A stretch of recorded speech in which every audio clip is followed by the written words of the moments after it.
Long though Sambrek's dominion over northeastern Storm has endured, recent days have seen the Blight wrest ever more land from her grasp. For which reason she has continued to wage war on her rival across the strait, hoping to claim less blackened pastures. But Odin would sooner pawn his sword than Waloed relinquish Ash. And the Empire pays dearly for every blade of grass bent beneath Sambrequois boots. Little wonder then that Sylvester set his sights on the crystalline dominion, an altogether easier target, possessed of no less ether. It was 5 years ago, while you were busying yourself with the destruction of Drake's head, that the Empire made its move, subjugating its theretofore neutral neighbor. A nation which could legitimately claim to be the center of the world. Certainly, there is no better place to stage an army. From there, the Holy Empire's reach spans the Twins. The non-aggression treaty was the only thing keeping them in check. But if they truly broke the pact without provocation, it is only a matter of time before others reply in kind. The Holy Empire, the Dhalmekian Republic, the Kingdom of Waloed, and of course, our friends in Yaran. Who will be left standing, I wonder, when the last drop of blood is spilled?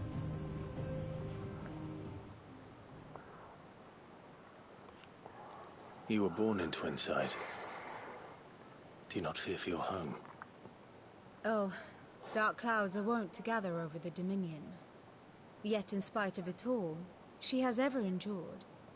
And when the storm has passed, I am confident she will remain. Now, as to the matter of payment for today's lesson, complete a simple errand for me and we shall consider ourselves even.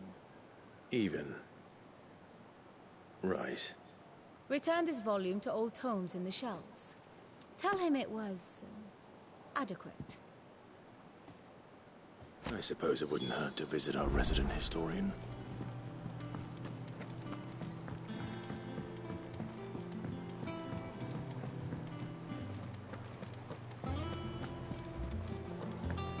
Look, it's Sid. Staying long this time.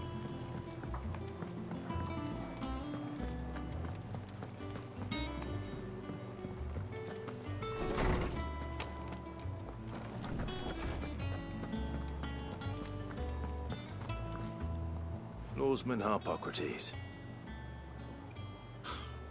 Now that is a name I have not heard for a long time. So long, in fact, I had half forgotten it was mine. Welcome home, Clive. You were missed, as always. I believe this belongs to you. Vivian asked me to return it.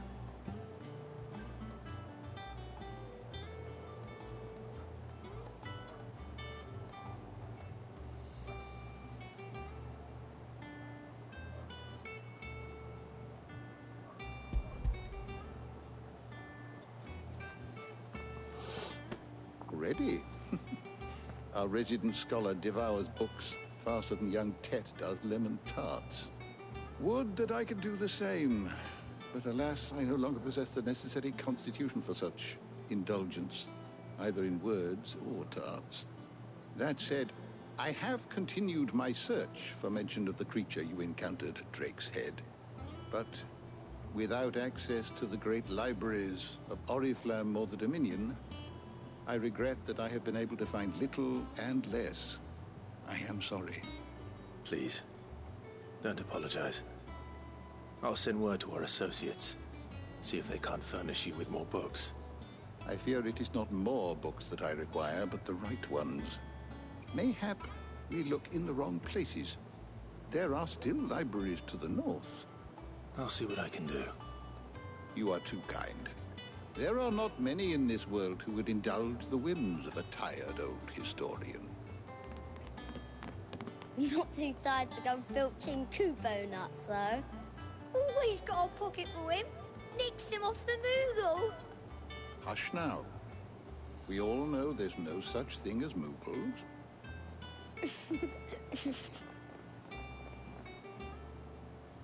The twins seem well. Aye. Yet they laugh far too little for one so young. The loss of their parents weighs heavy on them, however well they hide it.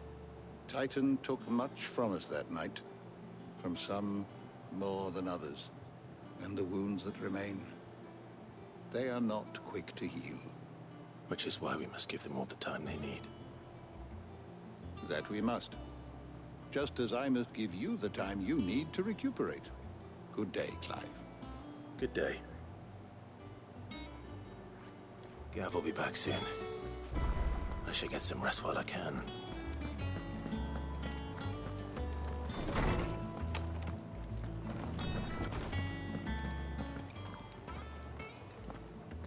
Not back a blink and you're already off solving everyone's problems.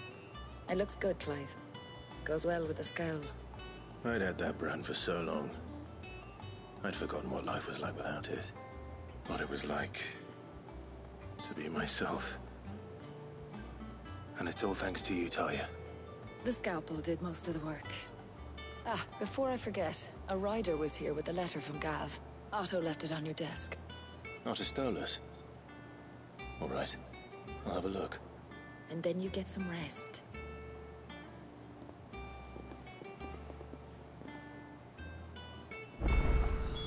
What could Gav have thought worthy of a letter? Once the hall's swept, it's over to the tavern.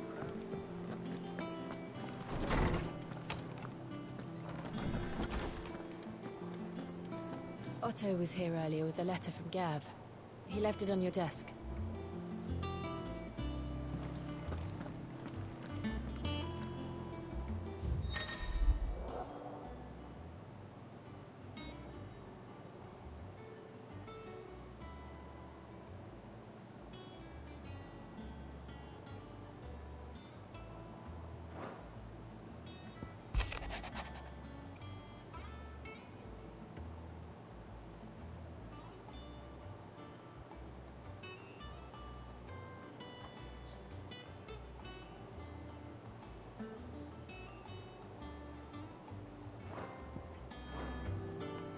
What does Gav have to say? The Republican army is on the march, leaving Randalar in Hugo Kupka's charge. With him and his men occupied with the defense of the capital, they're less likely to trouble us. Good news, then. It's more than that. This is our chance. The one we've been waiting for.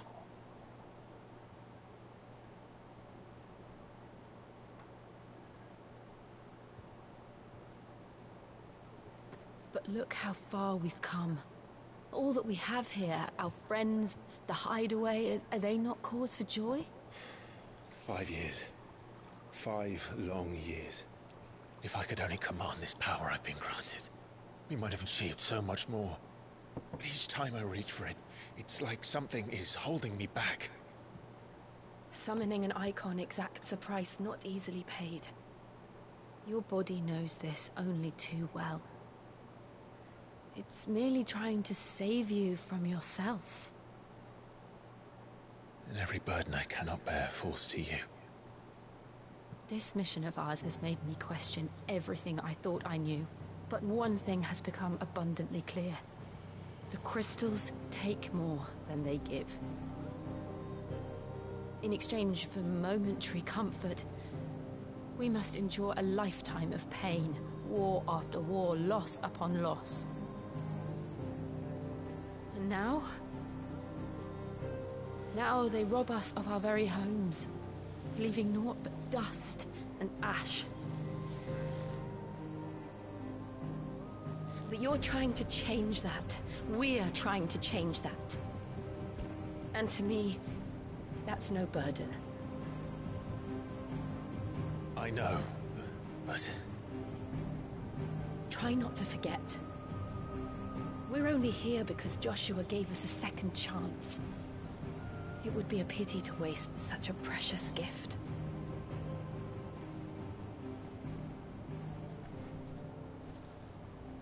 He did. He was there. It wasn't an illusion. I heard him call out to Ultima.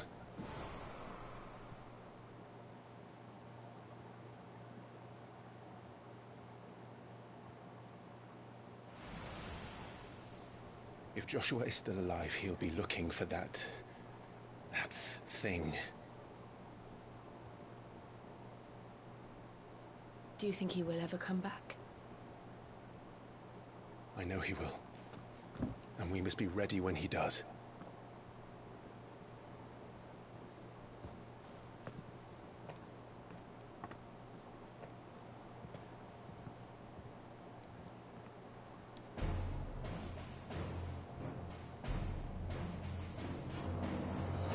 To a world without mother crystals. To Sid.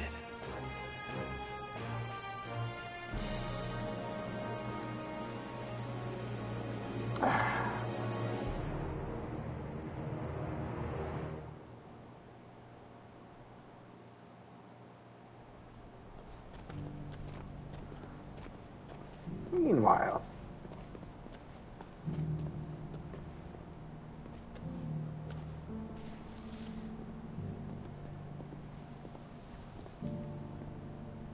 and so the North is lost. I knew that the Blight spread ever more swiftly, Your Grace. But this is far, far worse than any could have imagined.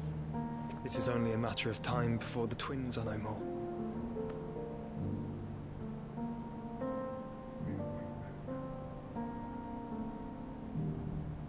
The world marches ever closer to its end, and here we chase shadows.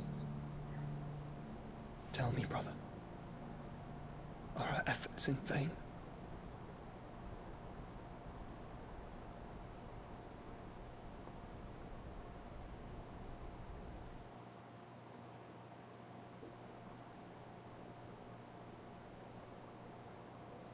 Master Clive, a moment, if you... my apologies, I didn't mean to... intrude. Not at all. We were just discussing strategy. Speak freely, Otto. It's Martha, from the inn. She's gone missing. Anyway, I'll be in the mess when you've finished. Very well.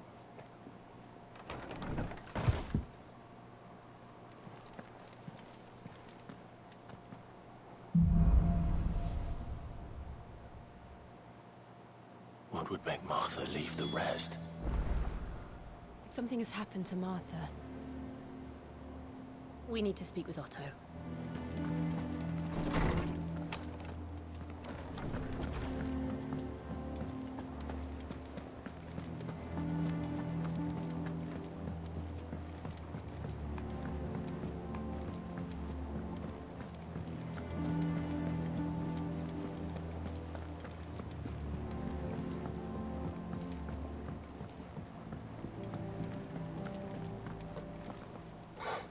What do we know, Otto?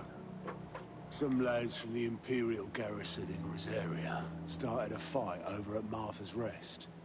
Blood was spilled, bones were broken. The usual. But somewhere in the middle of it all, Martha vanished without a word to anyone. And that ain't like her, Clive. Something's not right. You think this was planned? Of course it bloody was. Ever since Eastpool, the Empire's been tightening its grip around the Duchy's balls. They've strung up everyone who's ever set eyes on a runaway, claiming they're traitors to the Holy Throne, conspiring to restore the House of Rosfield to power. And now it sounds like the bastards have turned their attentions to the pallbearers meek enough to stay put. Naturally, old Martha could see the way the wind was blowing, complained that it was getting harder and harder to take bearers in. And now she's missing. If she's fallen into the hands of the Empire, we could be next. Couple of curse breakers are already on their way to the inn. They should help speed up the search. But if this is as bad as I think it is, you might end up having to save their asses and all. Don't worry, Otto. I'll make sure everyone gets home safe.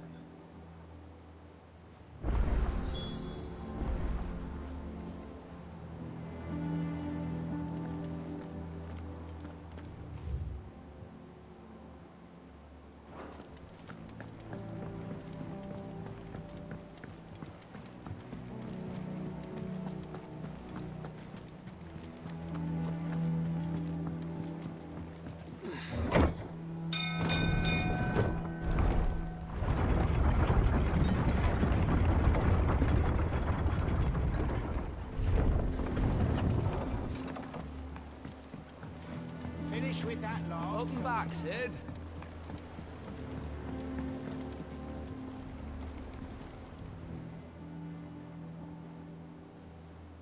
Damn blighted bilge. Is everything all right? Aside from the holes in my hull, everything's roses. The lake water doesn't agree with it, then?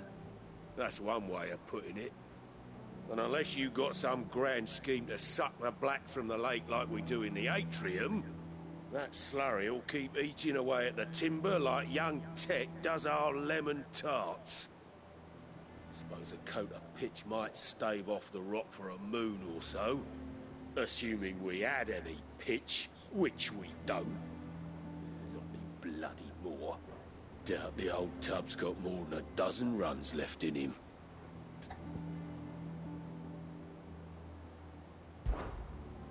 Of course, Obolus.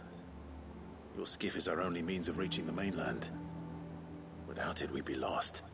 Well, I'm glad someone round here sees it that way.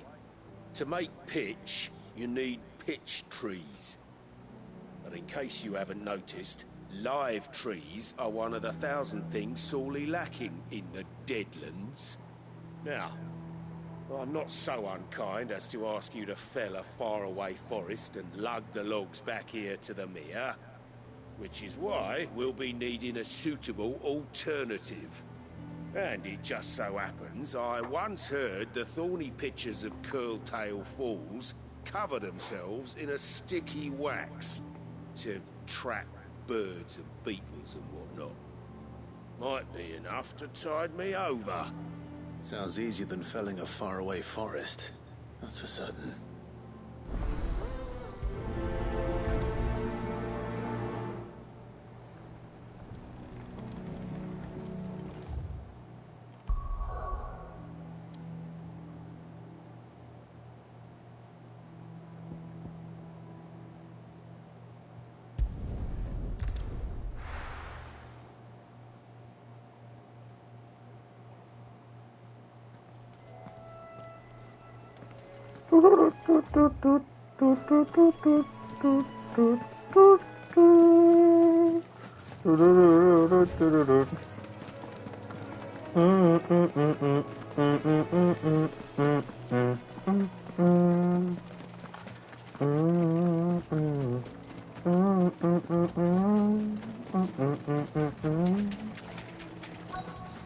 Easier than felling a forest, I said.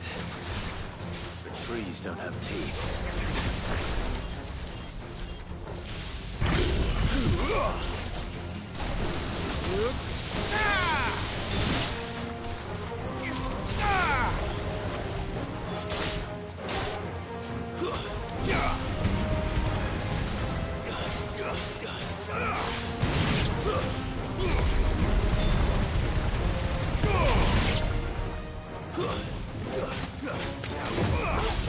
All yours, Torgal.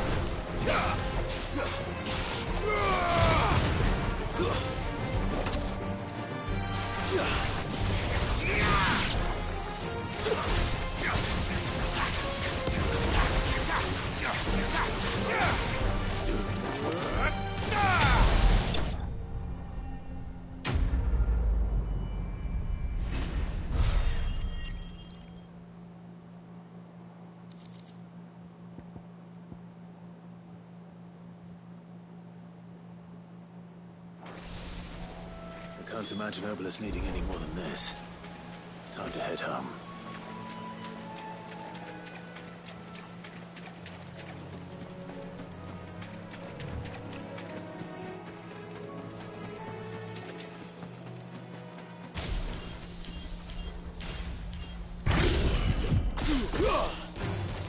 All right.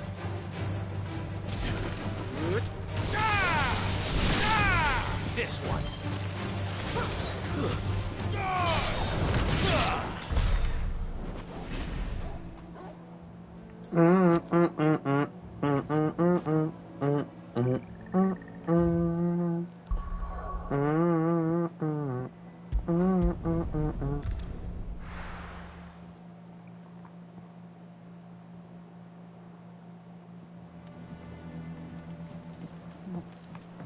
coming up.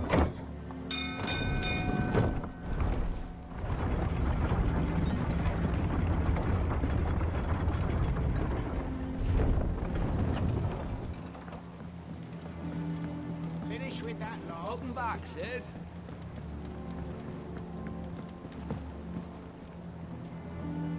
Well, did you find me some wax? Find is one way of putting it.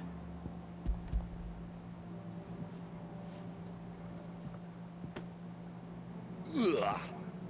Reeks like a chocobo's arse. Well, I don't suppose the Argo will mind as long as he stays above the waves. Argo? So your boat has a name? I didn't know. Yeah. Same as me old man. He was a ferryman himself back before the Blight came.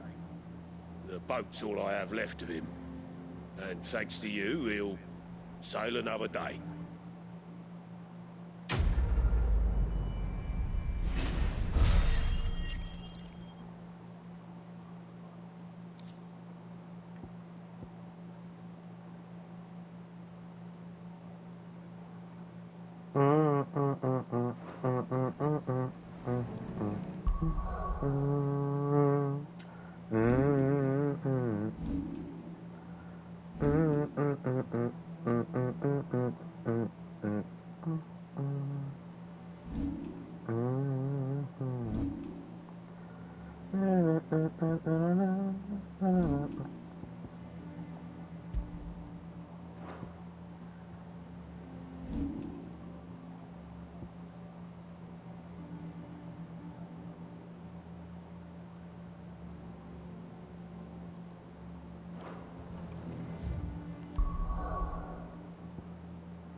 What happened here? Come on. We need to find the others. We're best off staying where we are for now, I reckon. Let's get you to a physical. Sid? What said you'd be coming? I trust you don't mind. Also thought you might need some help. And it appears he was right. You, could say that, yes. They're saying the Imperials descended like a storm. No one was spared their fury. Martha tried to step in and calm things down, but all our efforts got her were a pair of iron shackles and a hard march. Any idea where? Judging by their tracks, they headed towards Sorrowwise Bay. To the Abbey sheltering Martha's bearers. The bastards. Jill and I will go after them. You take care of the people here. We will. But, before you go, one of the locals heard something. He said the soldiers were talking about a culling. I don't know how big this is, but it doesn't sound good. Be careful out there, Sid. You do the same.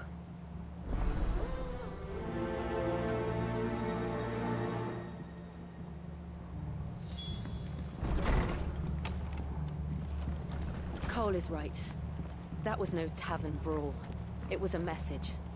But a culling. Bearers are the property of the Empire. The garrison wouldn't have the authority to act alone. The orders would have had to have come from higher up.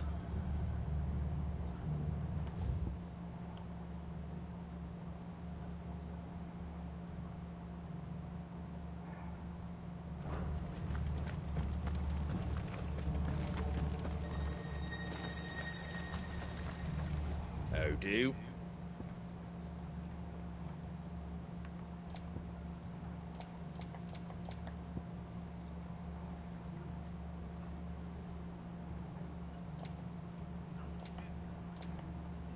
Take care out there, eh? Oi, look sharp!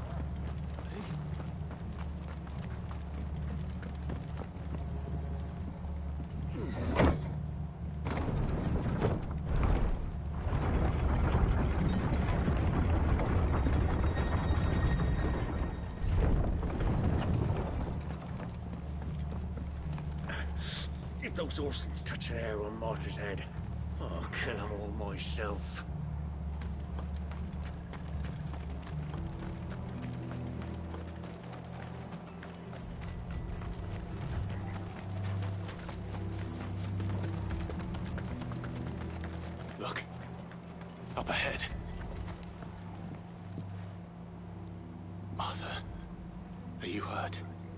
Don't worry about me. It's them at the Abbey who need you. You have to do something. Tell us what happened. What happened? The damn Black Shields, that's what happened. The Black Shields? The bastards caught wind. The Abbot and I were helping bearers. They were gonna hang us both. When the sick rose from their beds. Poor souls turned on the Imperials. Distracted them long enough for me to get away. Then... they may still be alive. Martha, do you think you can make it back to the inn? Cole is there with the other curse breakers. I think so. Thank you, Clive.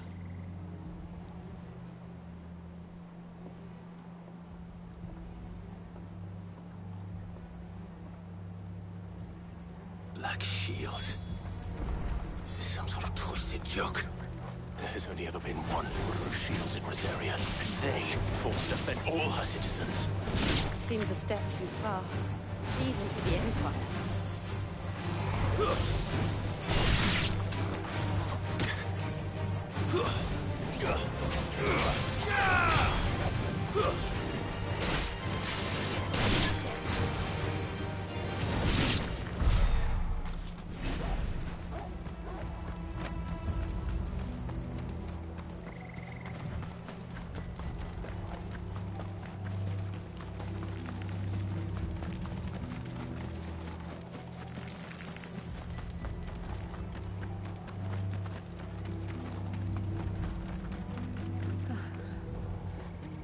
Are we too late? There might still be someone inside.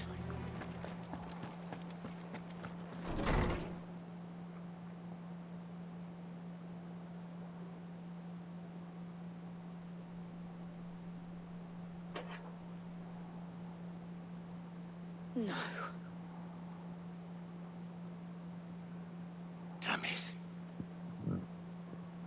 I thought you lot were all spent. Murderers. They drove the bearers to this. Wait. These two aren't turned. That bitch of an innkeeper must have sent them. Colluding with the enemies of the Empire is a serious offense. And for their crimes shall they be punished. Such is the law. To dwell in darkness that we may purge the night and welcome lasting dawn. On these our swords we swear. How dare you speak those words? Have you no honor? Clive. This won't take long.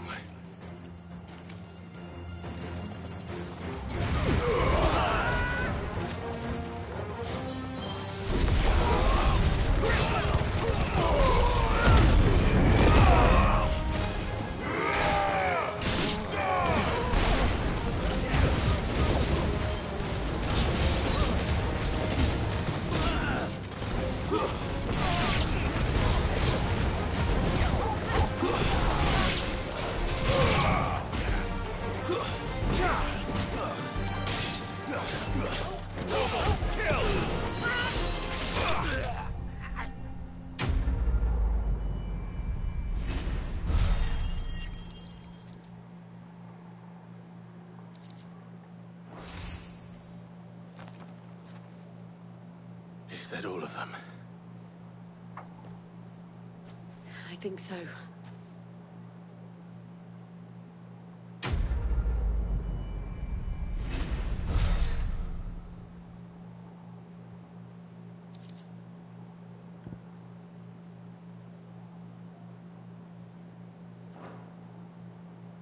I didn't see the Abbot. He may still be alive.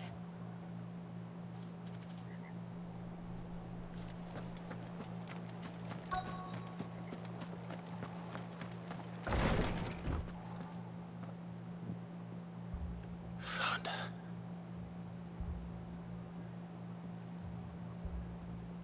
The Abbot.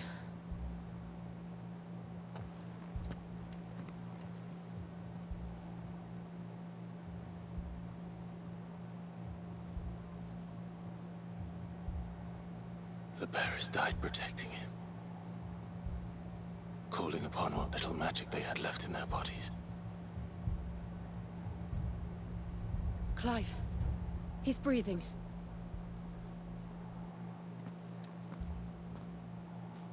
We're friends of Martha. We're here to help. Are the Imperials dead? They are. Every last one. If only that were true.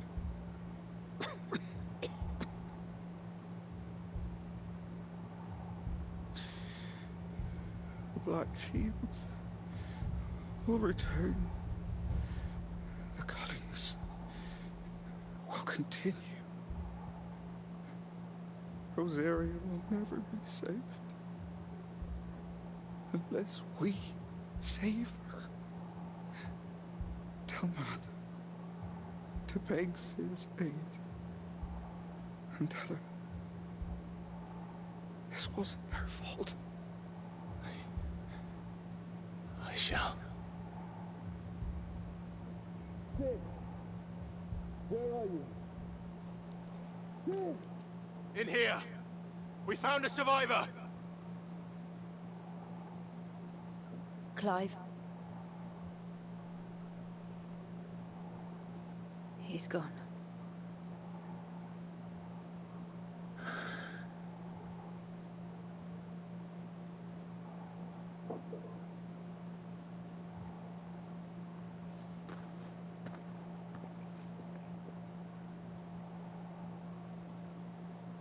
We've laid the abbot to rest. But the bearers... they didn't need to die like this. No, they didn't. But it was their choice. They knew the fate that awaited them and chose to meet it on their terms, fighting for those who fought for them. Martha said they rose from their beds, threw themselves at the Imperials so she and the abbot could escape. I've gathered the bearers' remains. We should consign them to the tide. There's a drawbridge not far from here. Radix jump. The currents there are swift. If the abbot was still with us, he'd have taken the dust there himself and performed the casting. I'll get someone to... I'll do it. Of course. Cole and I will remain here and see to the Imperials.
Spotted us, Torgal? What am I saying? Of course it has. It's a floating eyeball. Nice try.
You didn't see that coming.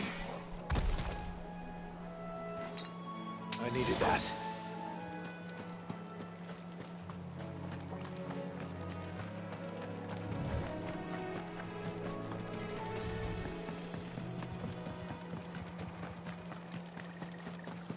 That must be the bridge.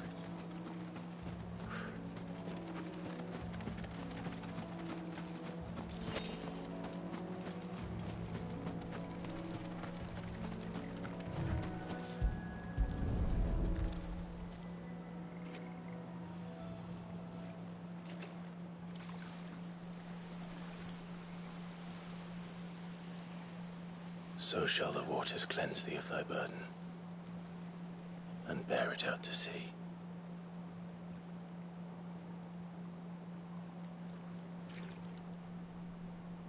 And now they are truly free.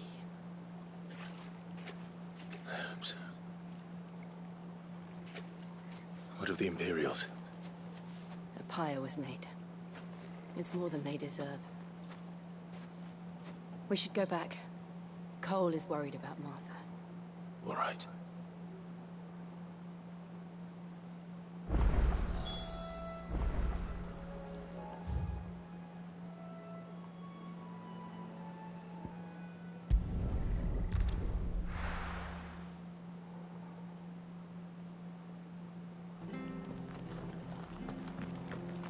We're best off staying where we are for now, I reckon.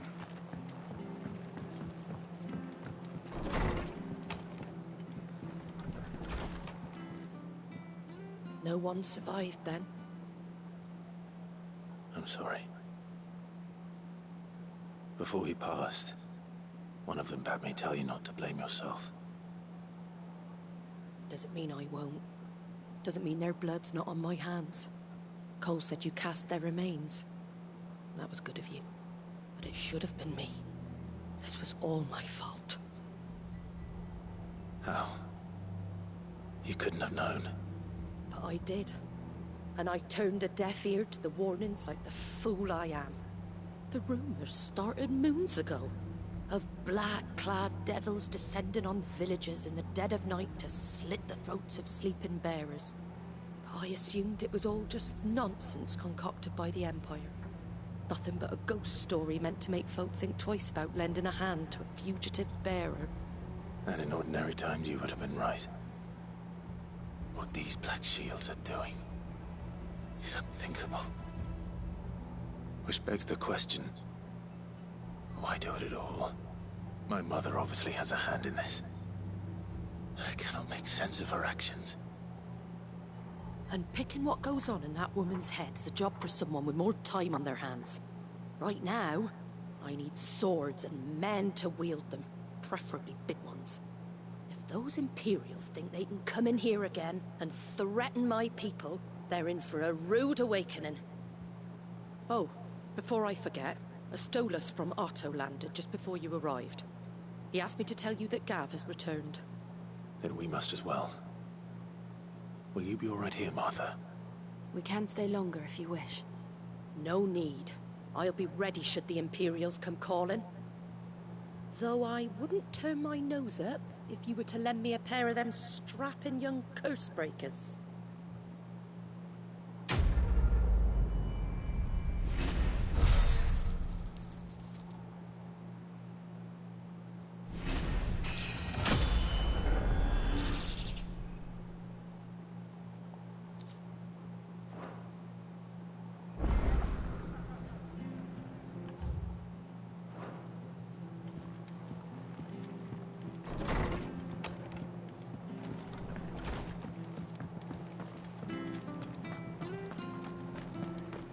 We're not to move. You'll only make it worse. Oi! You there! But don't just pass me by! You handy with that sword of yours? Course you are. Bet you're a bloody marvel with the thing.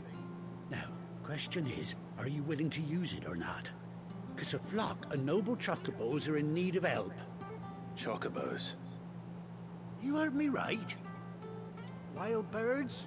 Hmm? The big ones? And not just any chocobos at that. Whiteheart and her flock are the bravest birds you ever did see. They protect travellers round these parts from bandits and the like. Chocobos? Fighting bandits? It's true. Why, they saved me from a gang of footpads only yesterday. Nasty lot they were too. And now, they're back, looking to settle the score. Well, go on then. Don't just stand there. Go and help them.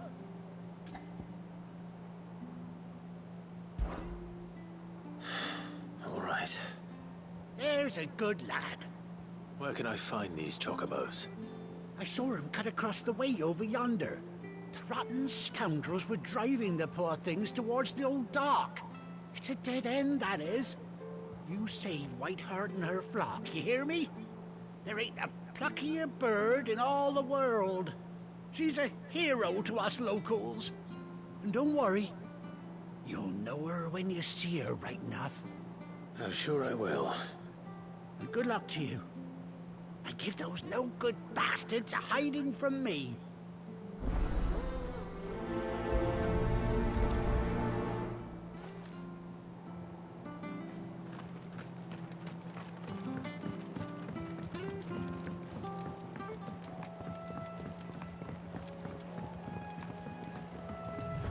Whiteheart.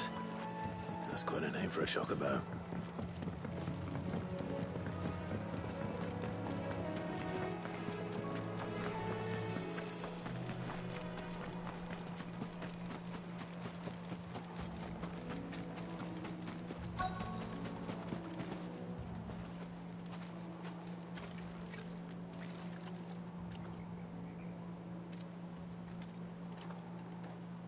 A white feather.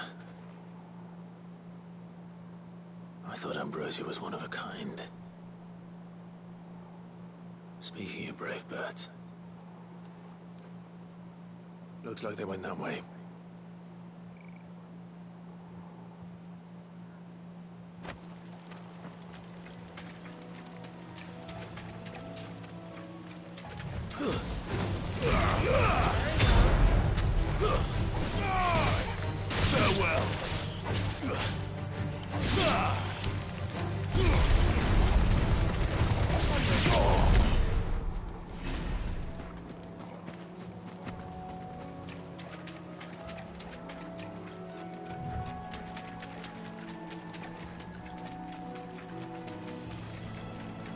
These chocobos aren't going down without a fight.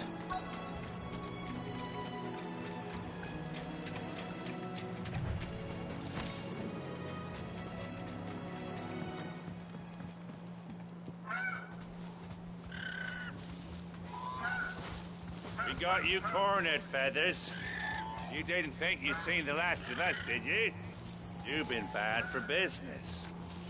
But I reckon someone will pay good coin to mount your head on their wall. Not around here, they won't. Oh. And why's that, eh? Because she's something of a hero in these parts. You hurt her, and I hurt you. Piss off. Or better still, how about we hurt you both? All right then. But don't say I didn't warn you.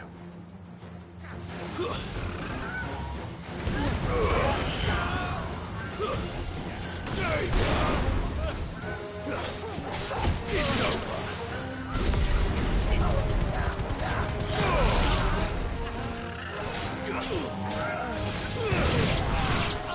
All yours, Torgal.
You're safe now.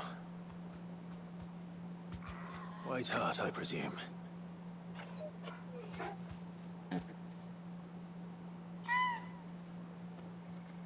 you know her, boy?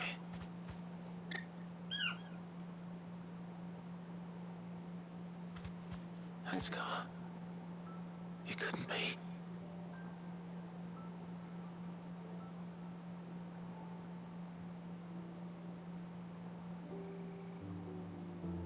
Ambrosia.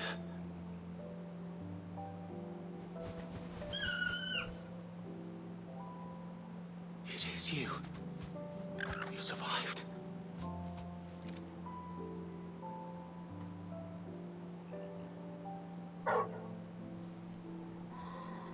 And you found yourself a flock. Oi! Is it over? I thought I'd come and see how you were getting on. Oh, well, you sorted the bastards then. I knew you would. And the whole flock made it through unscathed. Thankfully they did. And not only that.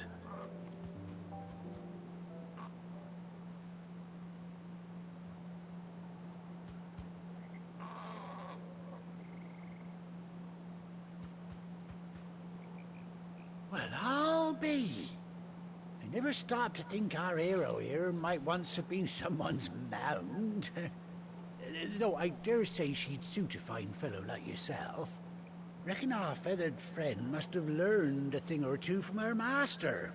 Kind-hearted warrior that you are. Bird like her would have cost a princely sum. You born a lord or something? Well, Oh, no, sorry. I didn't mean to pry. Don't matter who you are. You done right by me. What is it, girl? She wants her master back, I reckon.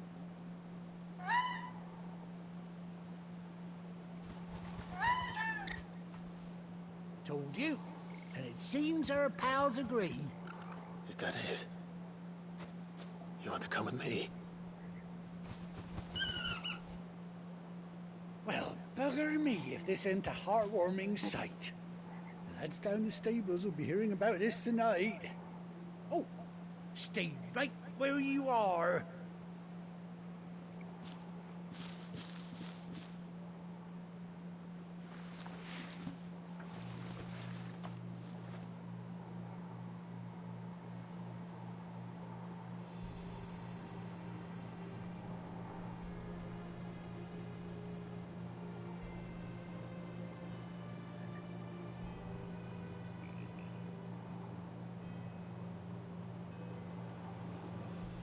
Doesn't she cut an handsome figure, eh?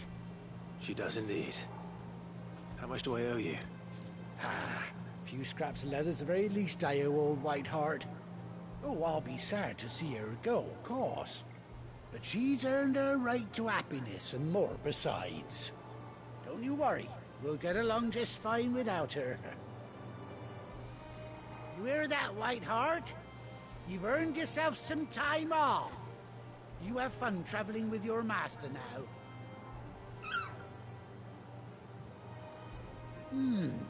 You seem awful familiar now I get a proper look at you. That's it. When those chocobos swarmed my car on the road, didn't you? No, that can't be right. That fellow was a bearer. Must have been my double. Oh, must have been, eh? Oh, that'll be the excitement getting to me. Silly sod that I am. Pay me no mind. Anyhow, best be on my way. Good luck to the both of you.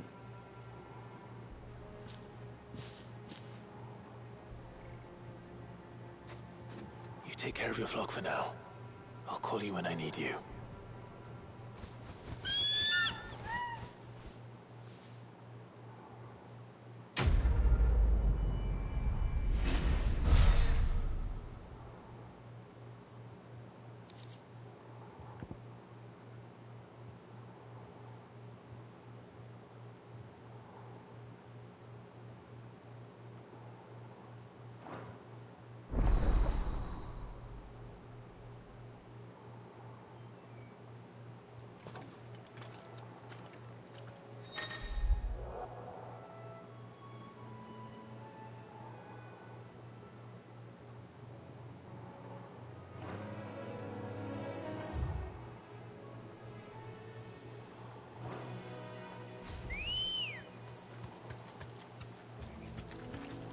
Let's go.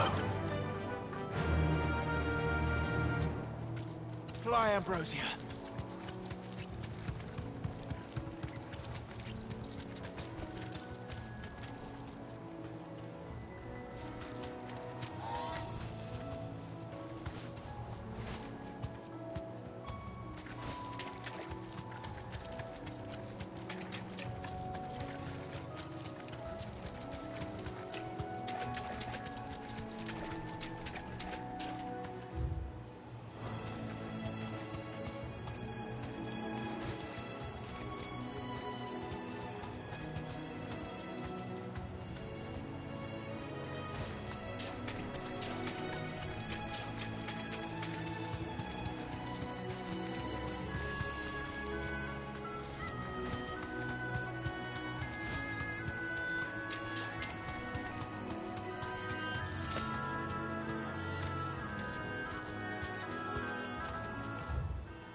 Where's Gav?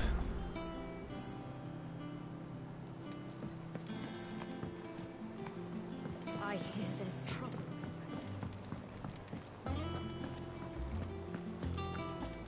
Think it's all right to touch him?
Clive! Oh, I've missed that scowl.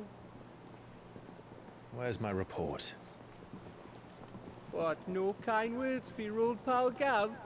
If it's kind words you're after, you're fishing in the wrong barrel. Now sit down, you fool.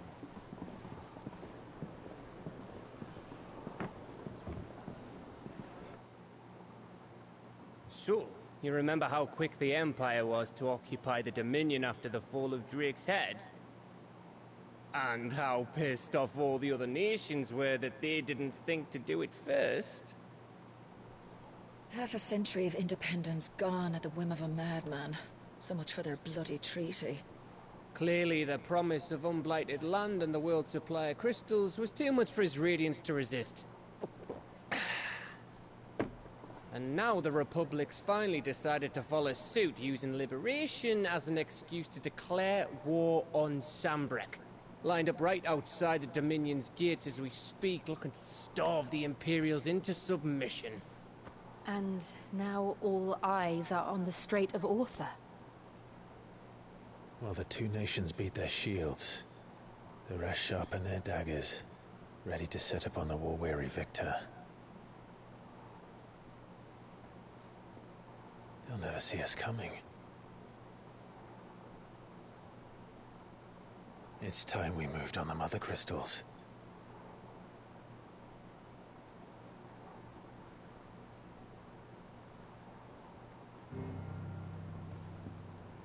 Four Mother Crystals remain in Storm and Ash. Drake's Breath near Ironhome. Drake's Fang in Dhalmekia. Drake's Spine in Waloed. And Drake's Tail here in the Crystalline Dominion. With the bulk of the Republican army marching to Twinside, Drake's Fang will be left exposed. That is exactly the move Kupka would anticipate. And if there is anything these past 5 years have taught us, is that he loves his traps.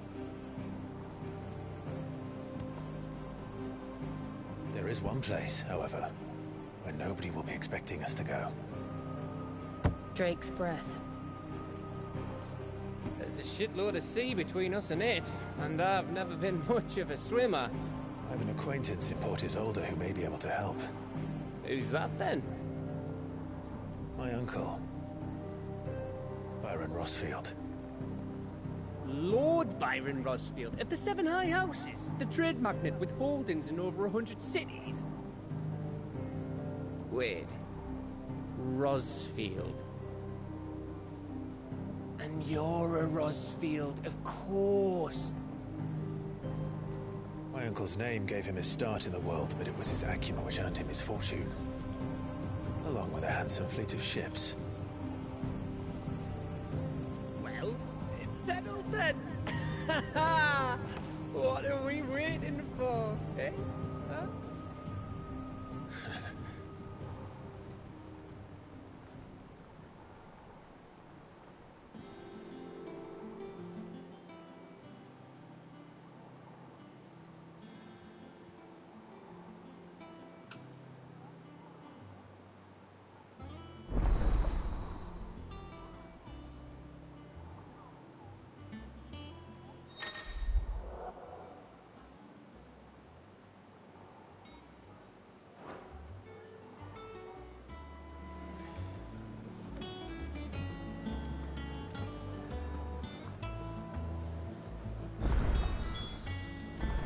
What are we waiting for, indeed?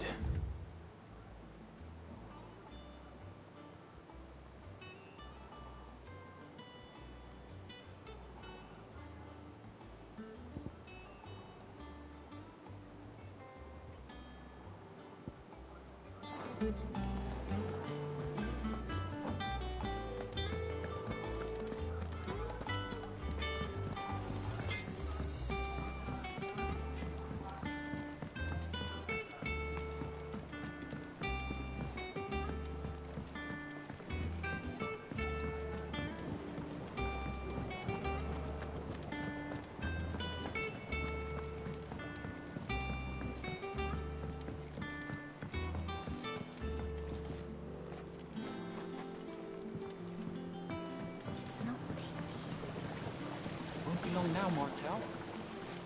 Sid, I was hoping to speak to you. Is everything all right? Oh, yeah, it's just, well, as you know, we've been trying to grow fruit down here. It's good to know that something of the old hideaway still lives on. Martel's pride and joy. It was a sapling when she rescued it from the rubble, but look at it now. All our hard work's finally paying off. I took it on, you see, after she died, and now the fruit's finally ready to eat. And not only is it ready, it's actually tasty. Sweet as you like, in fact.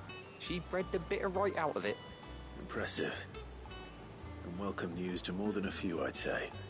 I thought this first harvest could go to the curse breakers, on account of all they do for the hideaway. You couldn't take them some, could you? Seems better them coming from you. It'll be nice being the bearer of good news for a change. Oh, thank you. She always had a soft spot for that lot, see? And once they've had their share, I'll see to it that everyone else gets some. Here you go. Martel apples, they're called, in honor of her memory. You hear that, Martel? Today's finally the day.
Did you come through the forge today?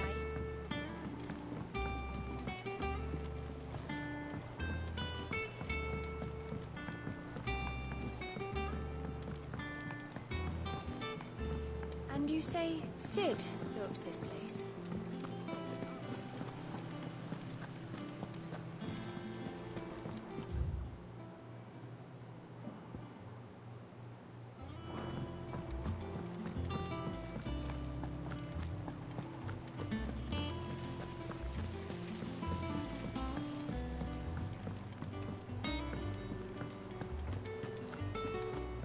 thought Martha's all right. Yep. You two look like you could use something to eat. Here. Courtesy of Martel.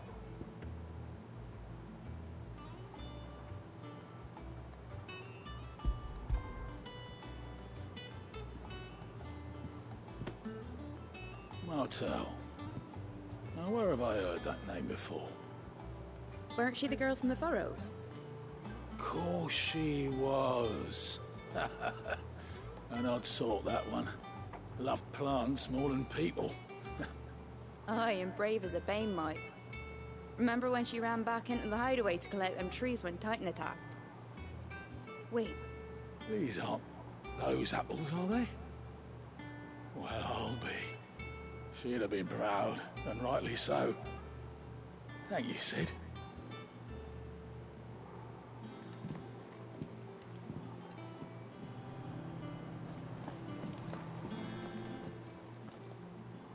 A gift from the backyard.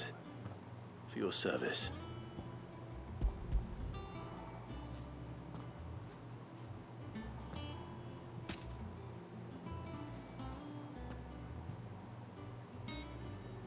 Blimey, these take me back. I haven't seen a hideaway apple since.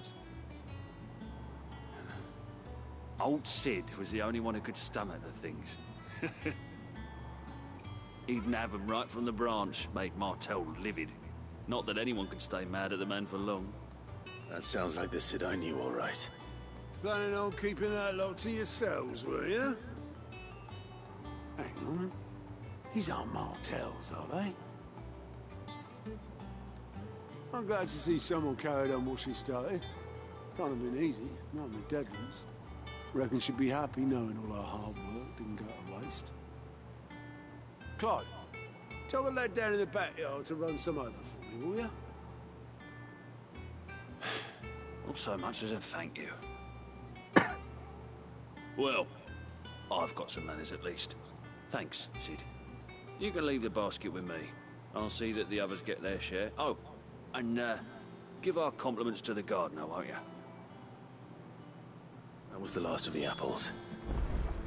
I should head to the backyard and pass along everyone's regards. Safe. Not that I'm planning a journey. Oh, Clive! Welcome to the Patron's Whisper. The Patron's Whisper? Does that mean someone else is taking care of our friend's donations? Oh no, that's still me. It's just Karen has her toll, Blackthorn has his hammer. I thought a new name might liven things up. I still catalogue every item that arrives, in addition to setting aside those tokens of appreciation the sender has specified are to be presented to you personally. Would you like to see if we have any?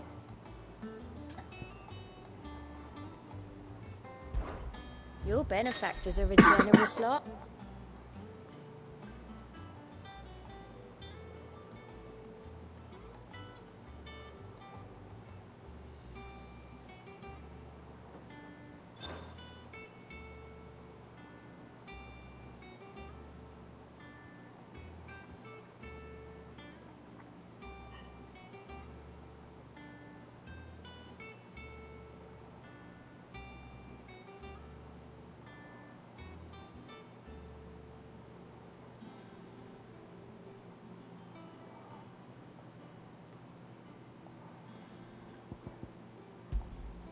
Here you are.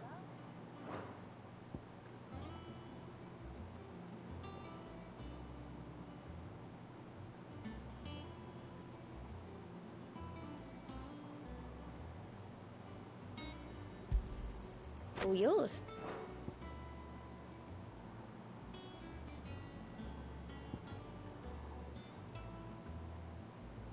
Come again. I may have more for you.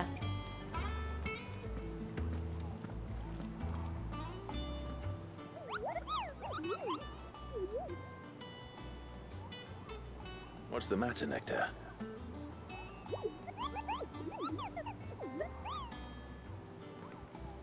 The hunt board? It's where the curse breakers post sightings of particularly fearsome beasts. Those that might pose a threat to our operations if they were left to roam free. Just because they can't be dealt with when they're spotted, doesn't mean they can't be dealt with later. Was that what you wanted to know?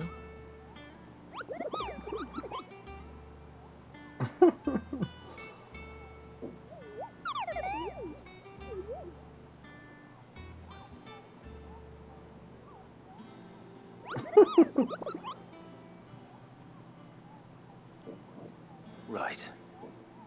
Well, leaving your mightiness aside for the moment, the people of Valisthea are going through a lot already. What with the Blight and the war. The last thing they need is ungodly fiends terrorizing them on top of everything else.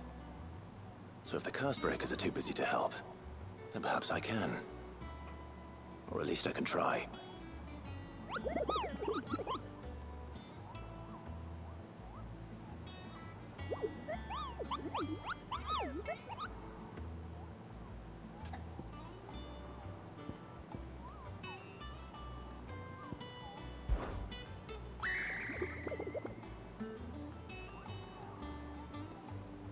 I don't think so.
Ah, my favorite pupil. How may I help you today?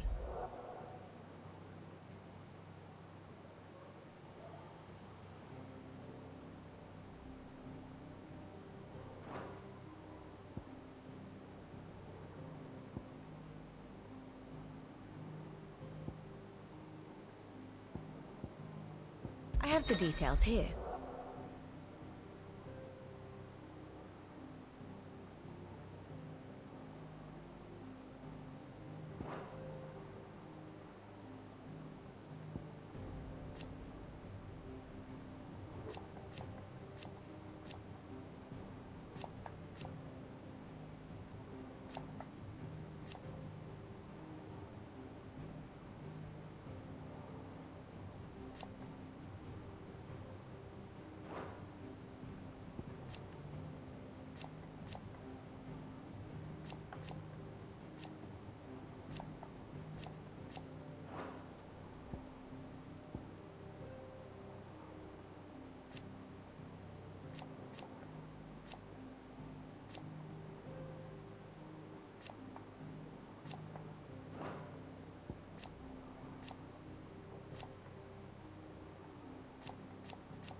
One must understand one's place in the world.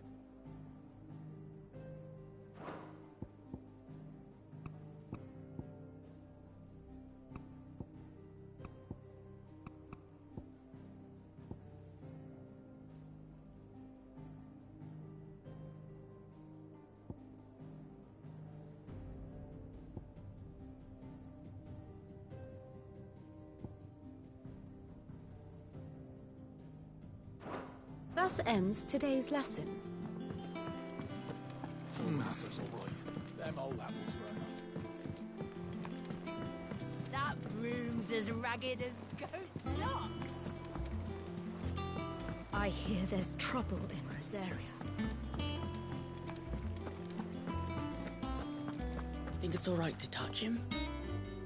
I don't know. You go first.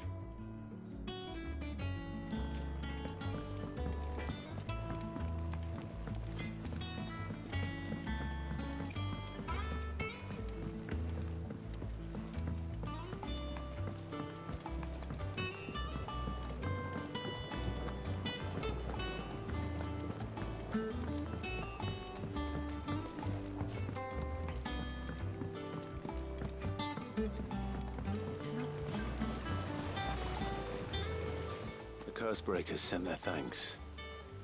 And their compliments. They were clearly very fond of Martel. They remembered her. After all these years. I suppose she was very kind, even to a tongue-tied lummox like me. You were one of the good ones, Martel. Why did you have to die? She put everything into her work. She wasn't going to rest until we had fruit sweet enough to enjoy. And now we do. When she died, I named a sapling after her. And now it's a full-grown tree. Martel lives on through the fruit it bears. And through you. Her dream would have died with her, had you not kept it alive. That's something to be proud of. I didn't do anything really, but thank you. You're kinder to me than I deserve. By the way, Otto's expecting some of your crop. And I wouldn't mind some of it either, if that's not too much to ask. Of course not. I'll see that you're both well provided for. They like your fruit, Martel. Isn't that wonderful? I'd say it's about time we planted you some siblings, don't you think?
I hear there's trouble in Rosaria.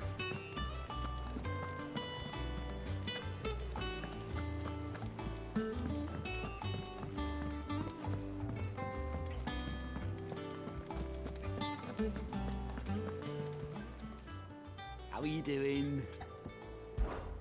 Quick look. Seen enough?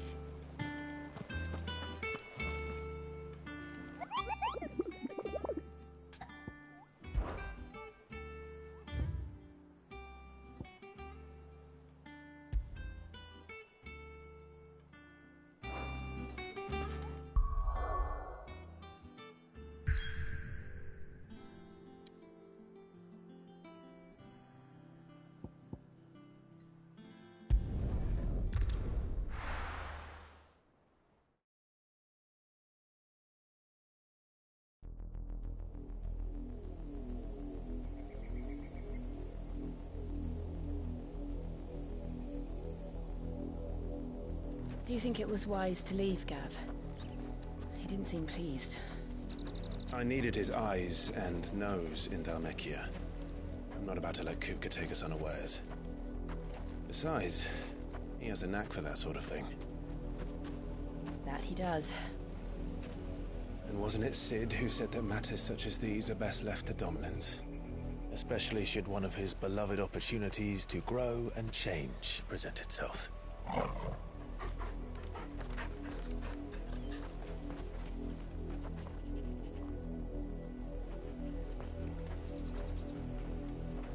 I always knew that I would return one day. Return to Ironhome. For what?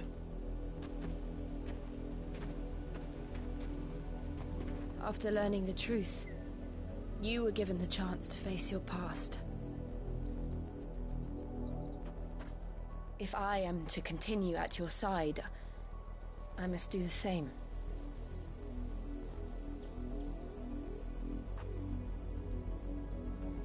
We will face it together then. To the end.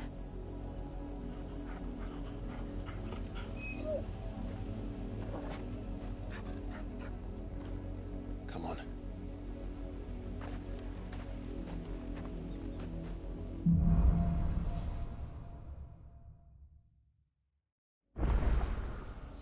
How far do you think your mother's reach extends? Will we find the same tragedy in the south as we did at Martha's Rest? More than likely. Which is why we should hurry. There are still many settlements between here and Port Isolde. We visit as many as we can and hear their stories. Starting with the village of Amber.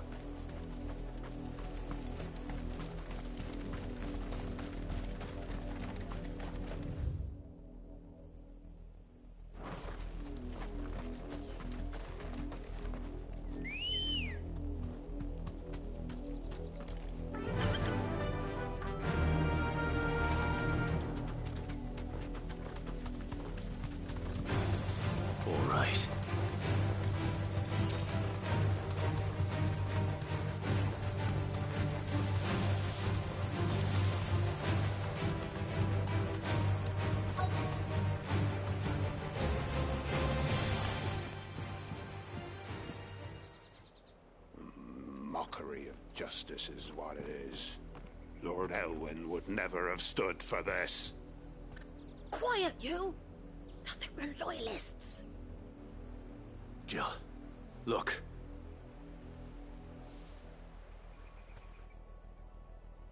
Rosaria must be cleansed of the stain which befouls her, that she might rise once again from the ashes to welcome a new dawn. 'Twould be a pity to make examples of you all for the transgressions of but a handful. Of course, your lordship. You shall have our full cooperation.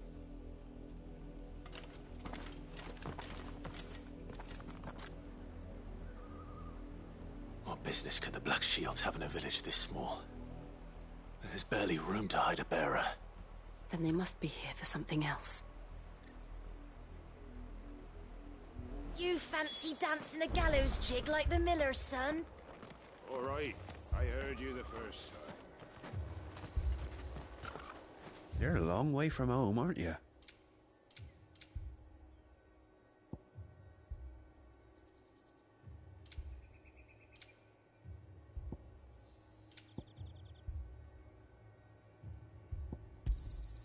There you are. Much obliged. There you are. Keep to the roads now.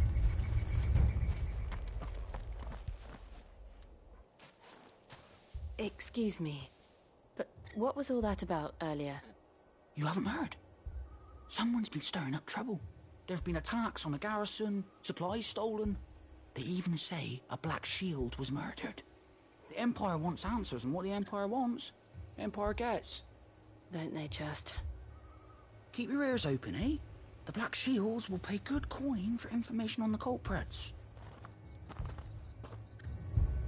You'd have to be dull as a sack of stones to think you could take on the Empire.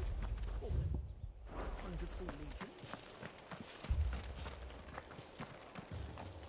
Word is, Port Isolde's closed her gates to all but the Highborn, and now a great camp sprung up along the walls.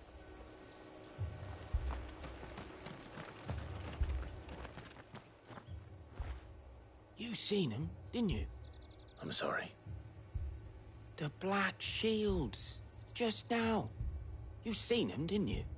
At least I think they was the Black Shields. Can't say I ever saw one before. Was this the first time they visited the village? What do you think? Amber's the arse end of nowhere. And they thought we might be harbouring firebrands. Huh. If only we were. I might have turned them in and become a Black Shield myself. You don't think these firebrands the Empire is looking for could be us, do you? I don't know. But we need to find out.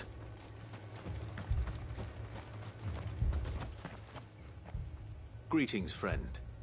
We are travelers. I know that. What do you want?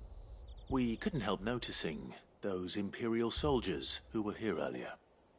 Don't you go telling these strangers a thing. I speak for the people of this village, and we have nothing more to say to you. You are to leave Amber and never come back. May I at least ask why? I don't know who you are or what brings you here, but your presence puts us all in grave danger. The Empire is a harsh master. Its demands are great, and its justice swift. But as long as we keep our heads down and pay our tributes, we are left alone. Some might call it submission. But if it will spare my people the Viceroy's wrath, then I will gladly submit. This village will not become another East Pool.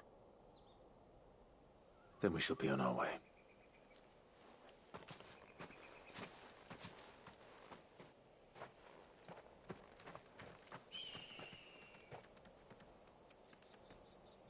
These people live with a knife to their throats. In the mistaken belief that if they cooperate, my mother will show them mercy. Obedience bought with fear. Are you all right? Sorry, It's nothing. We still don't know who the Black Shields are looking for. Well, whoever they are, the Imperials deem them worth pursuing to the back of beyond. But other than Martha, who else in Rosari would have the courage to stand against the Empire? A new ally would certainly be welcome. Can we find them before the Imperials do? Perhaps the next village will yield more answers. Perhaps.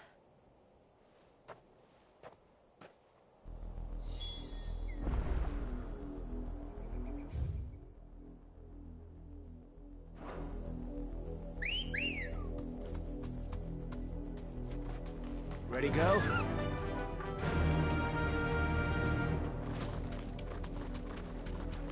This pass will take us through the mountains. And directly into the path of whoever or whatever lurks here.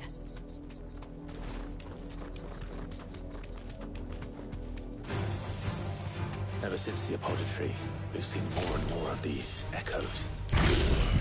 What do you think is waking them? The Mother Crystal's collapse? I have an idea. You're not going to like it.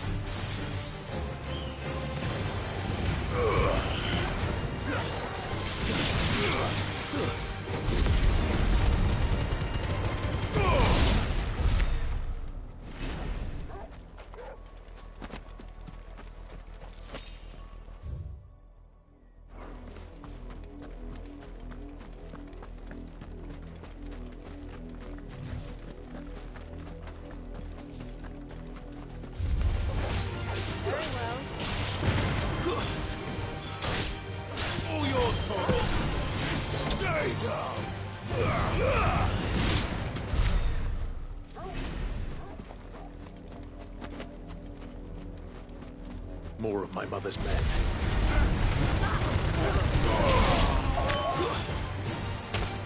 It's over.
best.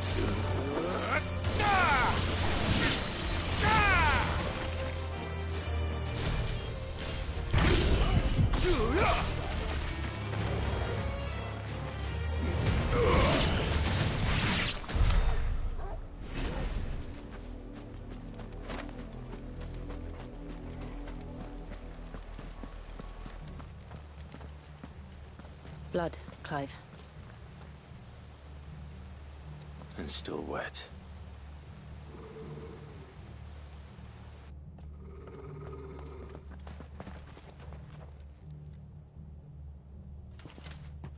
You were told to stay in your homes. The Black Shields. You know who we are. And still, you would bear your steel. Why then? We owe you our thanks. You have saved us the trouble of an interrogation. To dwell in darkness, that we may purge the night and welcome lasting dawn. On these, our swords we swear. Say that again. I'll show you a true shield, Rosarian.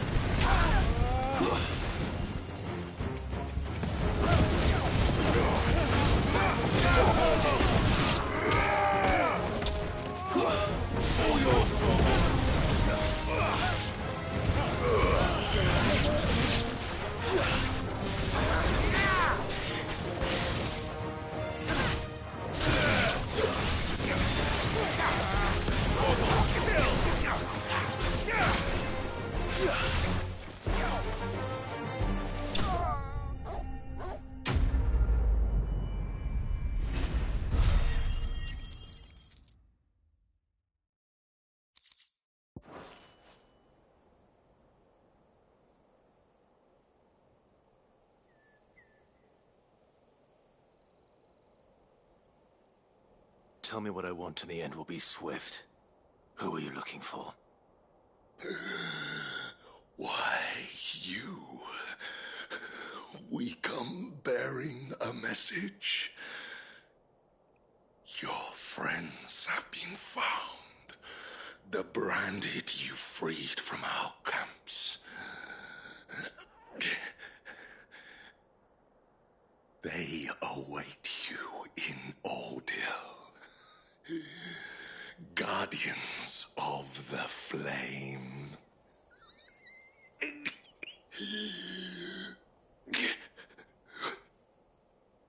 Those are Old Hill's gates. Then we hurry.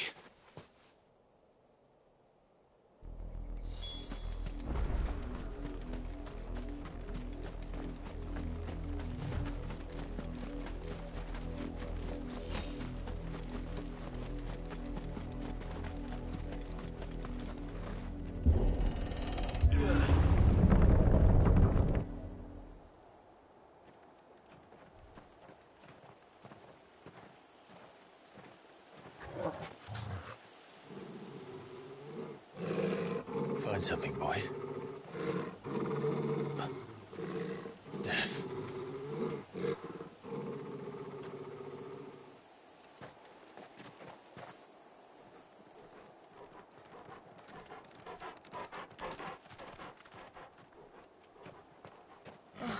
Found her.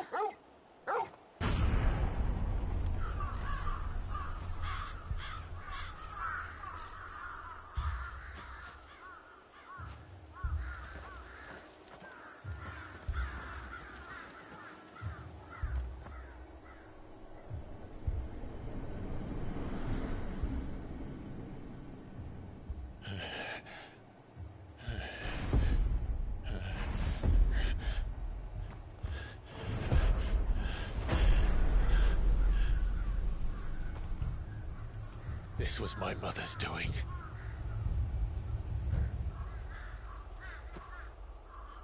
But why? Why would anyone... I don't know. I never truly understood her. But this... Oh, Clive.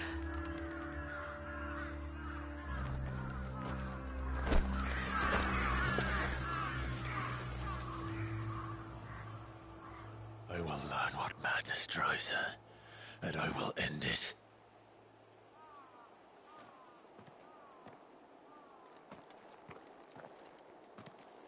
We should go. Yes.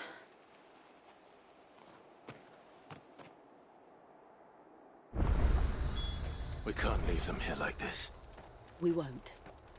But if the Black Shields have made it this far south, they may already be in Port Isolde.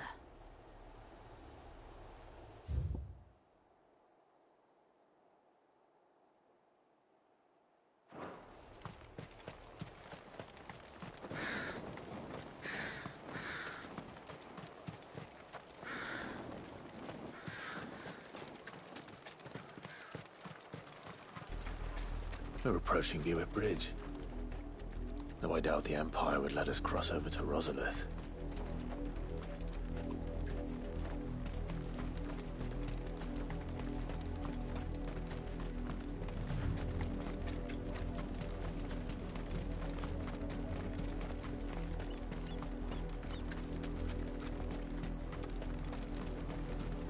I did, Mummy. I could hear him shouting from down the road. Hush now. You didn't hear nothing. They tell us there's a curfew, but then refuse us passage back to our homes. They're all Rosarian. But this is their home.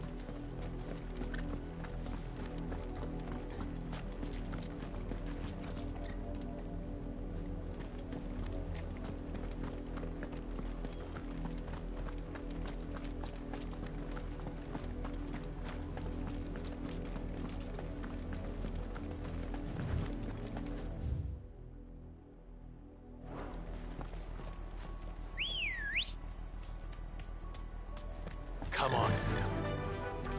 Yeah!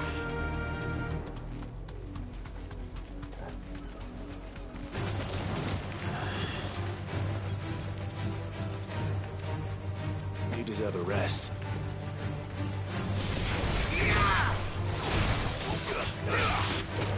And another!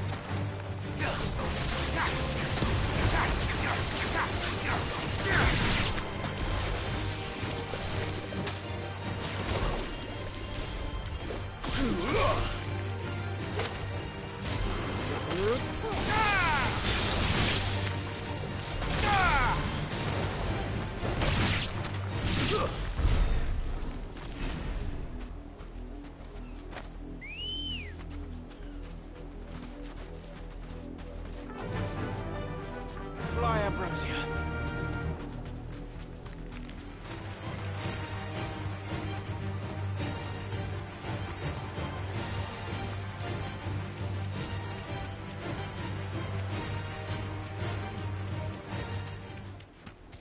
The Lazarus.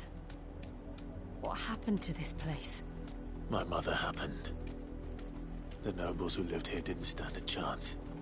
Let's hope my uncle fared better.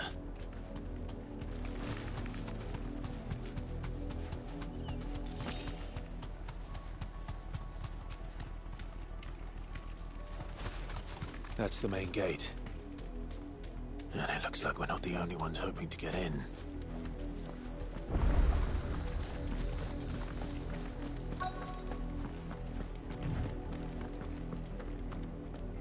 Let us pass! My children are starving! Have mercy.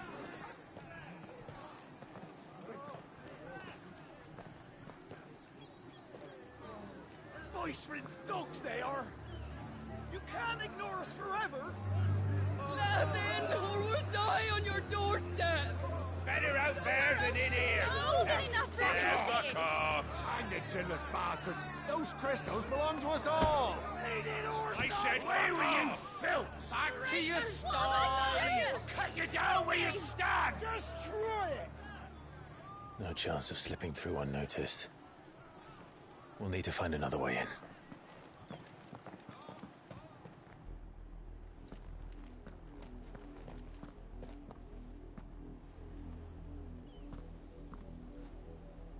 I thought we might be able to reason with the guards.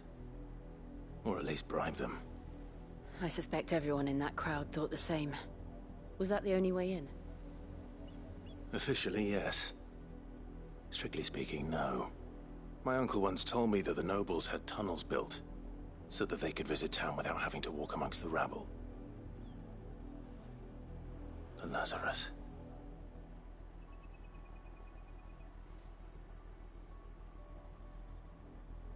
We'll find our way into the city there. If you're sure. The entire place looked abandoned. Do you think it's safe? As long as it is abandoned.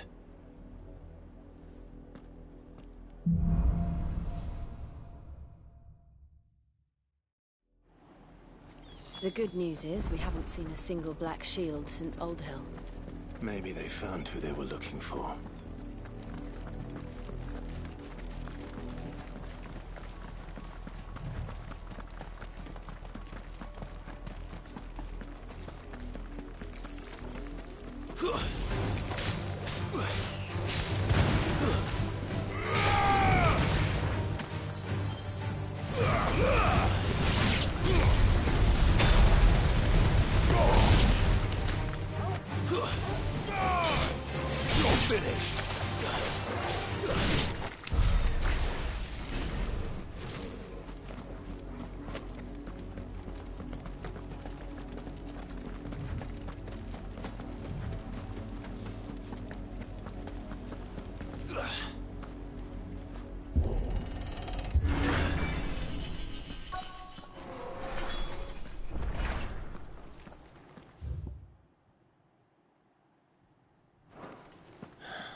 This is nothing like I remember it. How quickly a crown can lose its luster.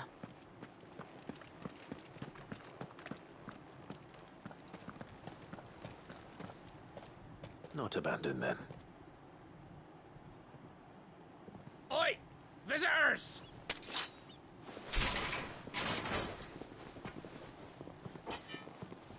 Apologies. We'll show ourselves out.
I've only ever seen one man fight like that. And he's long dead. Then perhaps it's time you joined him. The blessing of the Phoenix. It can't be. I was there when you died. Huh?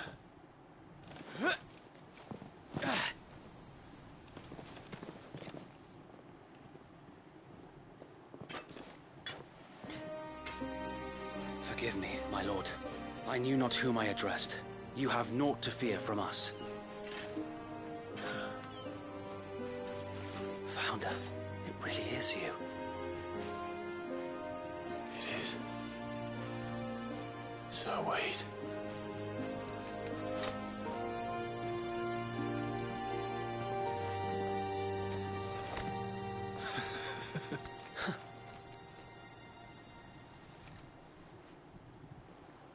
We can speak inside.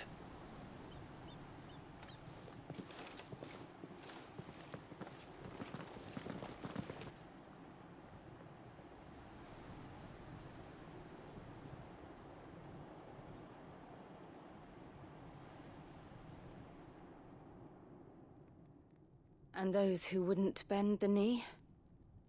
We left before the Empire could make examples of us, though we didn't go far. and we banded together to form the Guardians of the Flame soon after. Alas, there is only so much a handful of aging shields can do against the might of an empire. But we've seen to it that their stay has been anything but pleasant. Of late, though, we've had our hands full just trying to keep the Duchy's few remaining bearers out of the Imperial's clutches. The Cullings. We saw what happened in Old Hill. Aye, the foul work of the Black Shields and their mistress. You mean my mother? But it doesn't make sense. Even knowing what I know about her. Her hatred for bearers was no secret, but she wouldn't have been ignorant of their value to the realm. No offense, my lord, but in case you haven't noticed, the Lady Annabella couldn't care less about the realm. She barely even cares for her own home. That much has been plain since the slaughter at Eastpool. And, since granting the Holy Emperor a new heir, her obsession with bearers only seems to have grown. As to why, I don't know. Maybe she can't bear the thought of anyone having the power to challenge her beloved son. Her son. Sir Wade, the Black Shields have broken camp. They march in full force for Buick Bridge. Then so do we. Make ready.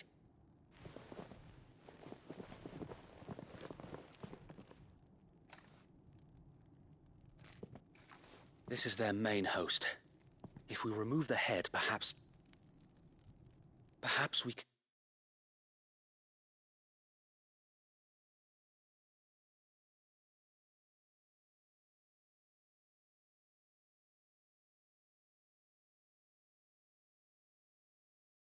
prevent what happened at the docks from happening somewhere else.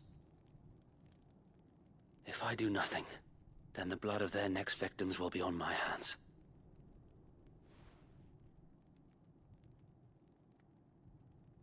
Yours and ours. We too have witnessed the crimes these men who dare call themselves shields have committed in my mother's name. It cannot be allowed to continue. We must put a stop to this madness. We must. So let us go with you. For the good of Rosaria. I was hoping you'd say that. Very well. If that is your wish, I would be honored to serve at your side. And we at yours.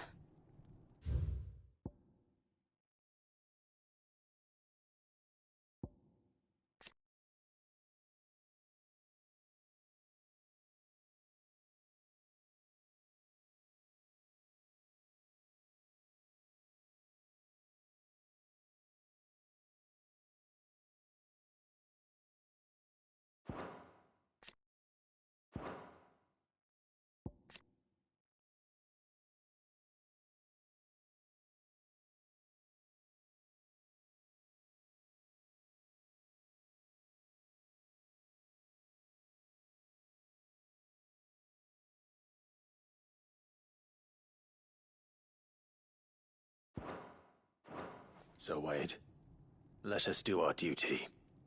With pleasure, my lord.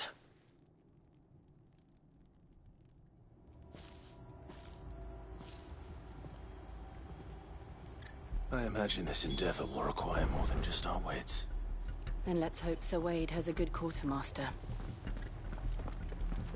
You're telling me that's the Archduke's son? What is it you require?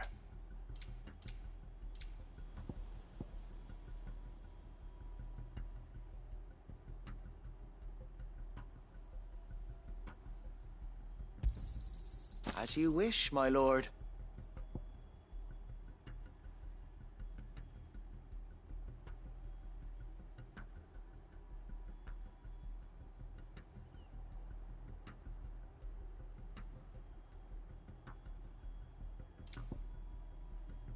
I will be here should you need aught else.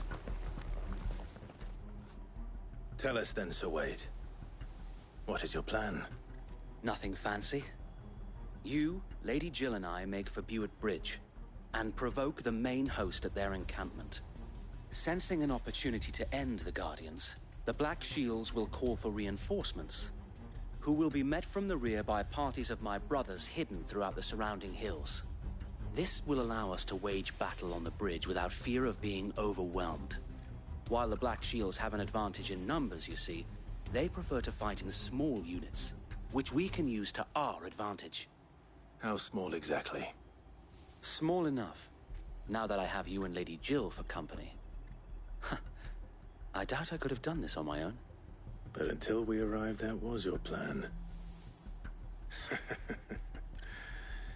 You haven't changed a bit. So Wade, the bearers from Old Ed have been laid to rest. Very good. Now make ready for battle. As you command.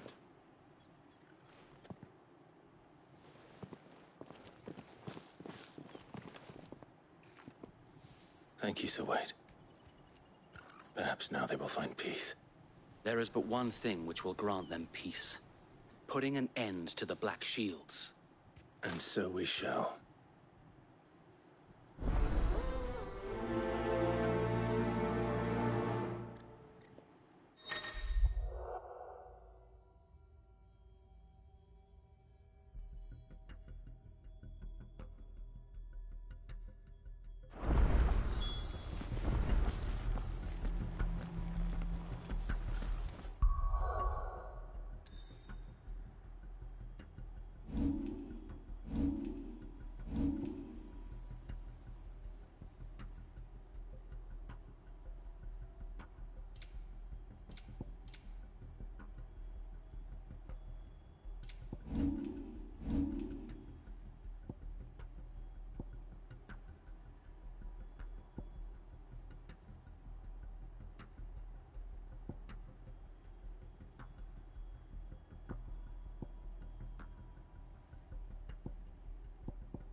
May the blessing of the Phoenix go with you. How long have you been pursuing the Black Shields? Since they burned their first village. We tracked down the bastards responsible and fed their corpses to Stillwind. Suffice to say, that got their attention. It's been a game of cat and mouse ever since.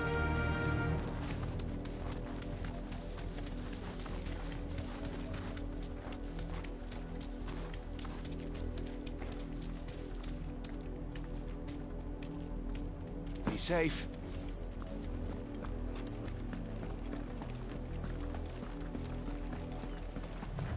I got me sideways. Come along now. The bastards are lucky I didn't. There they are. On your command, my lord.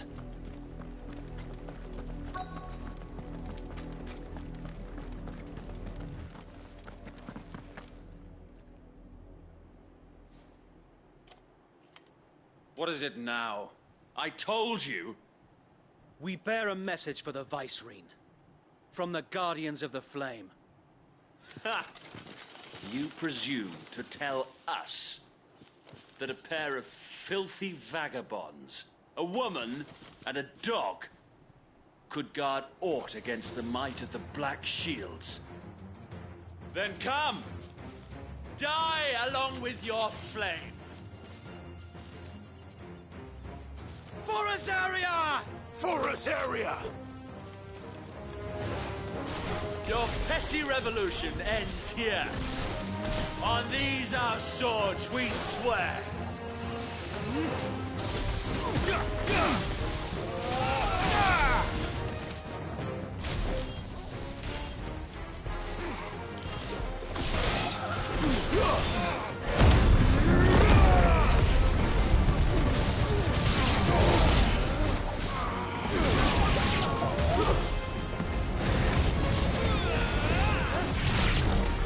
Bloody hell!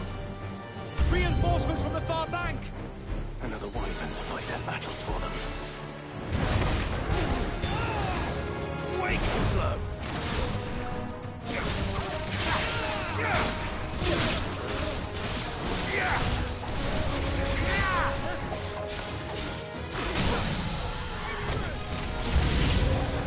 More dragons. Worms. The Imperials aren't taking any chances. I can't say I'm flattered.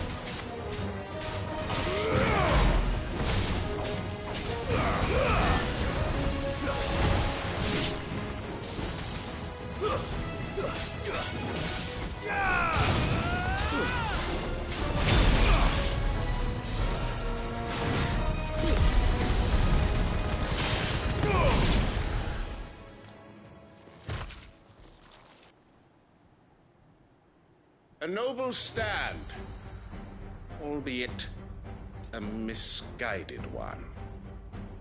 In taking it, you have but proven our point, that this land is in dire need of cleansing.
There's no one left to keep them occupied. We need to finish this. You mean finish him?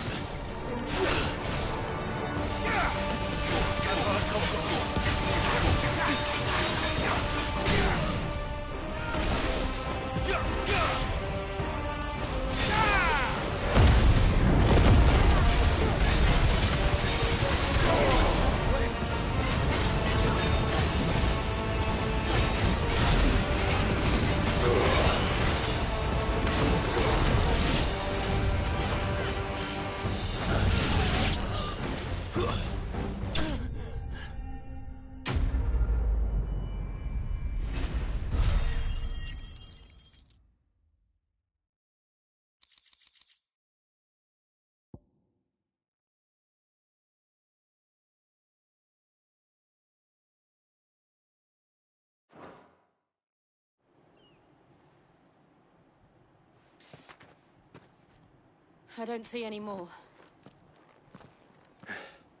Nor do I. The plan worked. It did.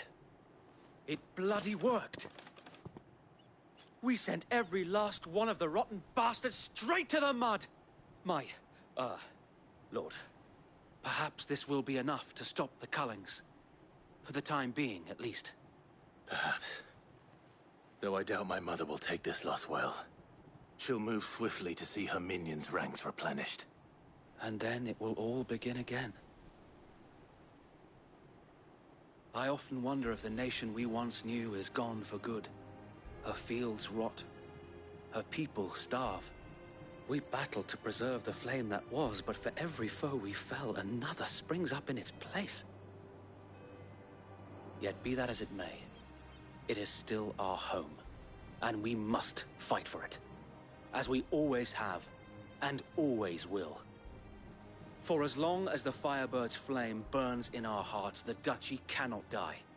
And her loyal subjects may dream of a day when the Rosarian standard flies over Rosalith once more.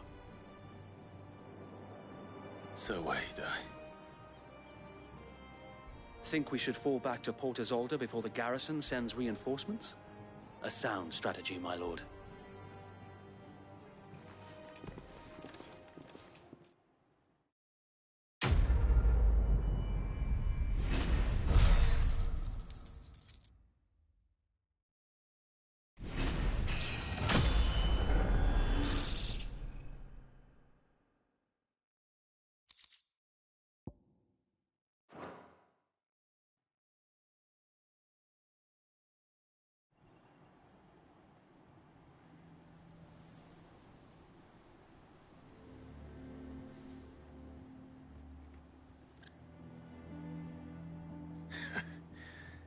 And how long has my uncle been funding you and your comrades' endeavors? Since the beginning. Lord Byron was the first person I turned to after forming the Guardians. And had I known of this tunnel back then, I wouldn't almost have been hanged by the city guard for trying to sneak over the wall. I suppose a formal request for an audience would have appeared suspicious. And appearances must be maintained.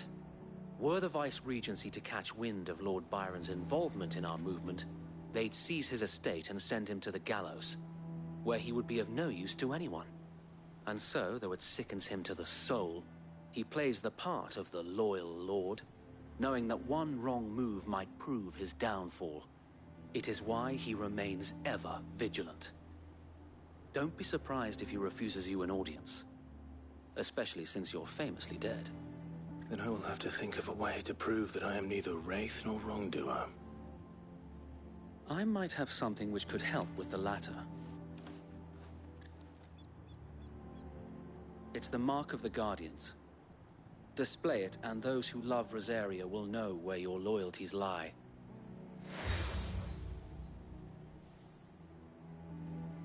I shall wear it with pride. Be sure that you do. I don't want my men attacking you again.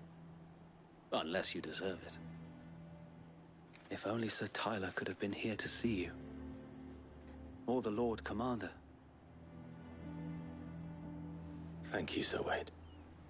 If there is ever anything you need. I know. Go on now, my lord.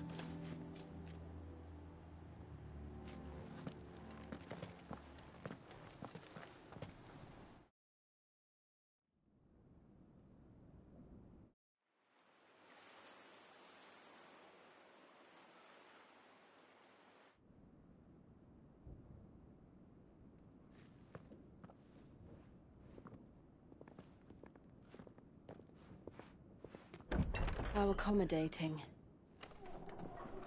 Do you really think they believe we are who we say we are? Not a chance.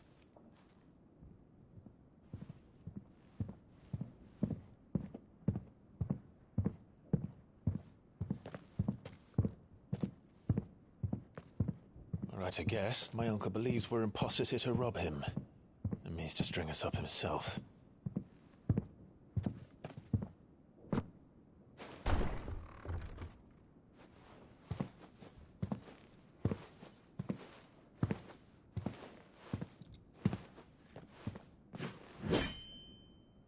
Imagine my surprise when I was told my nephew had come to visit.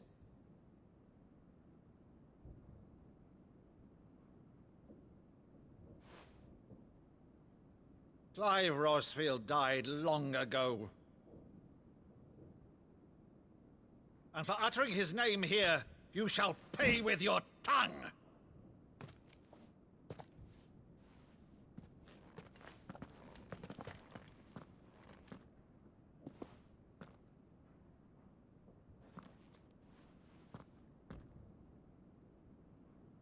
You would mock me as well?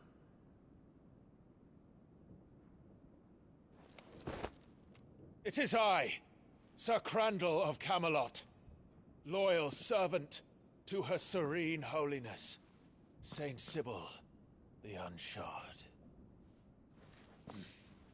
Meadow, thou vile sorcerer, for thy crimes against church and crown, I shall have thy head.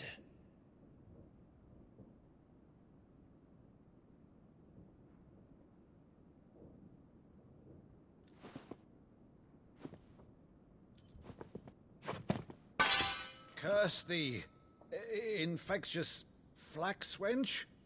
Even in death, must thou plague me still? Very well. I shall open the gates of hell, that thou might see thy charge once more.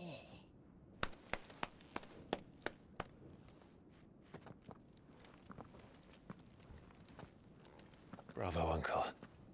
You're still the finest Meadow in the twins. Oh, Clive, my dear boy, it's really you.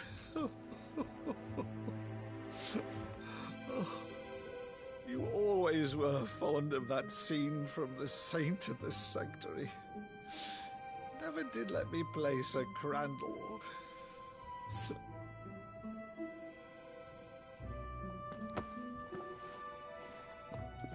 I have a favor to ask, Uncle Byron. Rutherford, inform the kitchens. There'll be guests. We dine immediately. But, Uncle... You can't very well regale me with the tale of your miraculous preservation on an empty stomach. Go on, sit.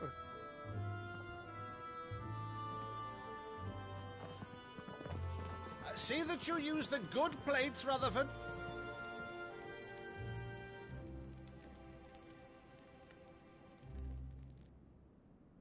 So you arrived late to one of her cullings, did you? Since becoming Vicereine, Annabella has been a constant thorn in Rosaria's side, but these atrocities are a new low. Something has changed. Quite what, I don't know, but the woman we knew is gone, and a monster sits in her place. A monster? For better or worse, I've been charged with governing this town, and thus must maintain the illusion of obedience. That's all I can do to aid Wade and his merry band of revolutionaries.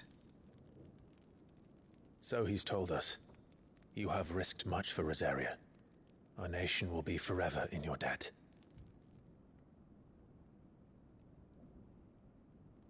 It has been 20 years, Clive. The nation your father and your forefathers fought to defend is no more. Perhaps it would be otherwise had I the courage of my brother.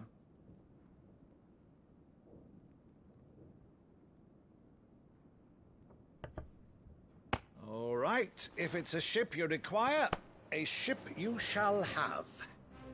I've a galley in port, but recently relieved of her cargo. She can be outfitted for the voyage in a matter of weeks. So you believe us, then?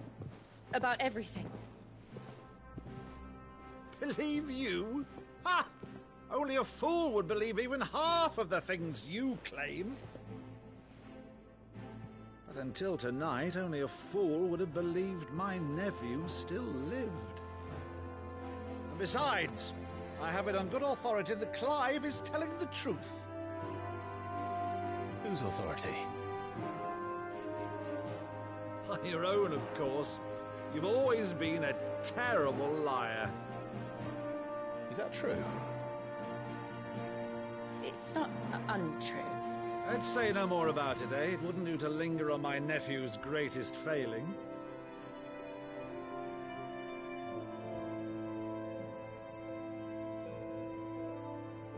The one thing I cannot believe, though, is all this about you being Sid. You were always such a good boy, but now you're quite the outlaw. Which, if I'm not mistaken, would make me an outlaw's uncle. Why then, who shall we pillage first? Rutherford, fetch me my cutlass. This will be fun.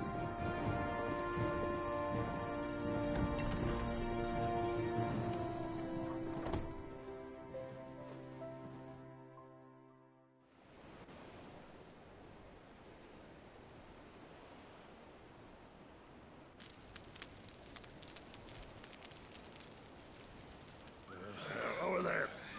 Go on. She's a fine ship, isn't she? Once outfitted, she'll bear us across the boiling sea to Drustinus in the space of 3 days.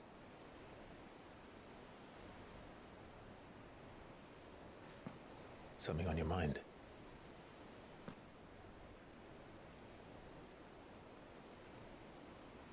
Monsters.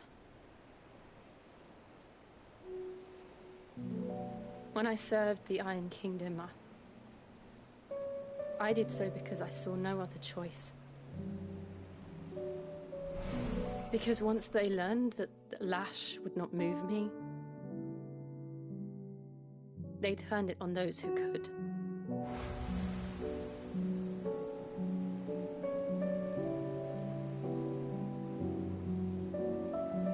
And so I became their puppet. I let them pull my strings, telling myself it was not my hand that swung the sword, but another's. I removed myself from the truth so I wouldn't feel the pain it caused.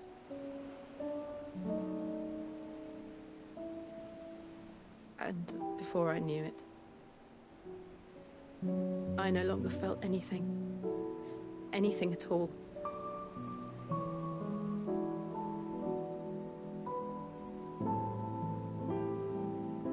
I had become a monster. Jill.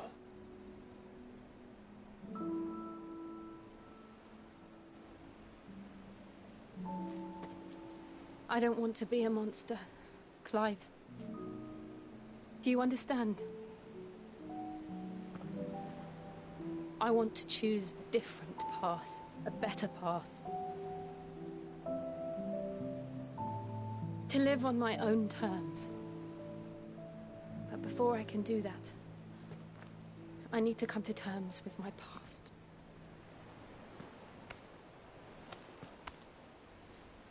And when you do, I'll be standing there with you, just as you stood with me.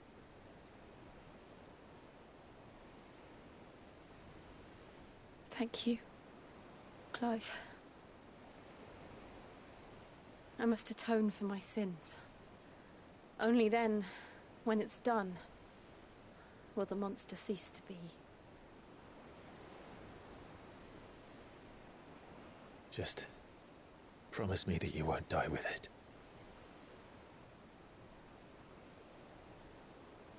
Now, let's get some sleep. The journey back to Benamir is long, and there is much to tell the others.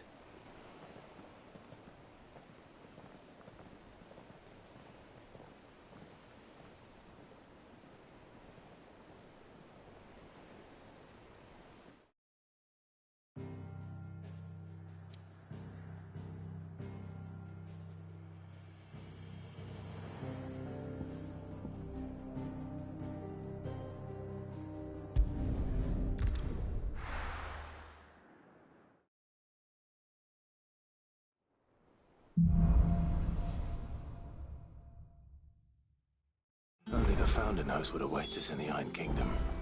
But Vivian could probably make an educated guess.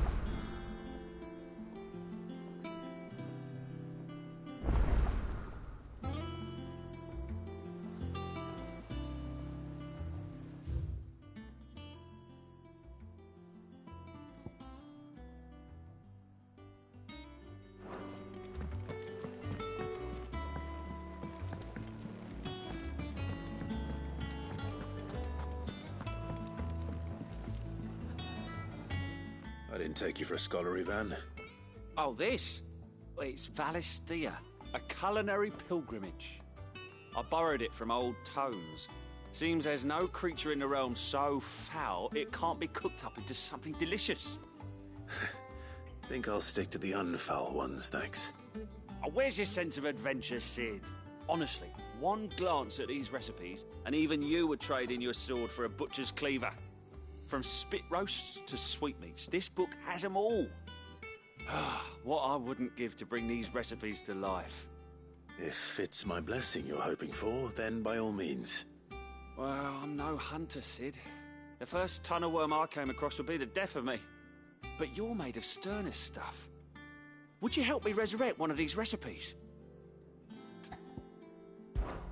Something tells me you won't be taking no for an answer. Fine, I'll help. Fantastic! Thank you. So, dare I ask what's on the menu? Chance's Stew. It was once a favourite among the gourmands of Oriflamme, if the author is to be believed. Though Molly's never heard of it. The only problem is that while the recipe is extremely detailed in most respects, it's infuriatingly cryptic as to the main ingredient. A beast, no doubt. Most likely something that would make easy work of a simple cook with more broth than brawn, but unwanted violets. I've no idea what they might be. Does the book say anything else? Well, only that the sweetest violets sprout atop the bed of roses. Roses. Rosaria, perhaps? One of the butchers in Martha's Rest might know something. I'll ask next time I'm there.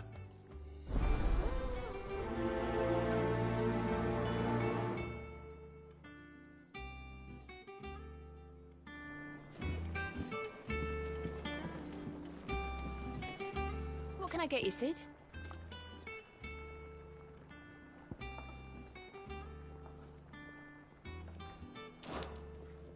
Well, someone's in a good mood.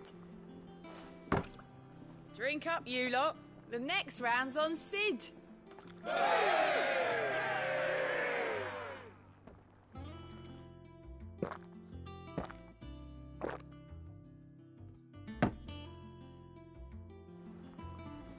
Don't be a stranger, Sid.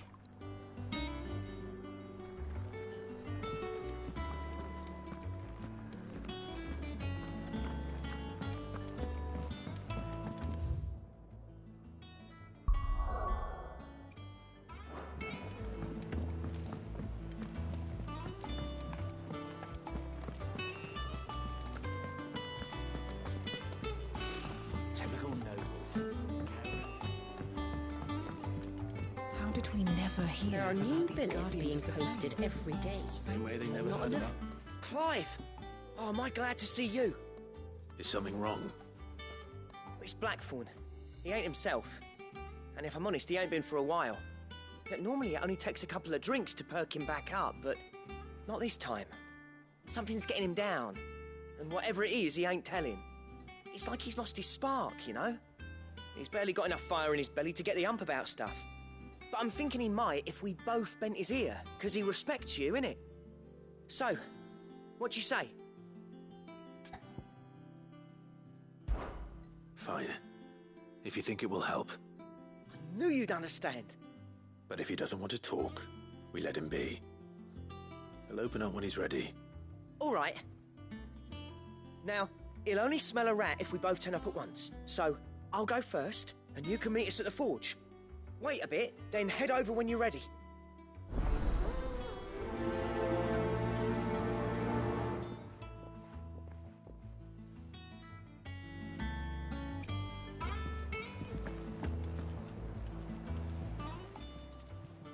Oh, I wasn't expecting you back so soon.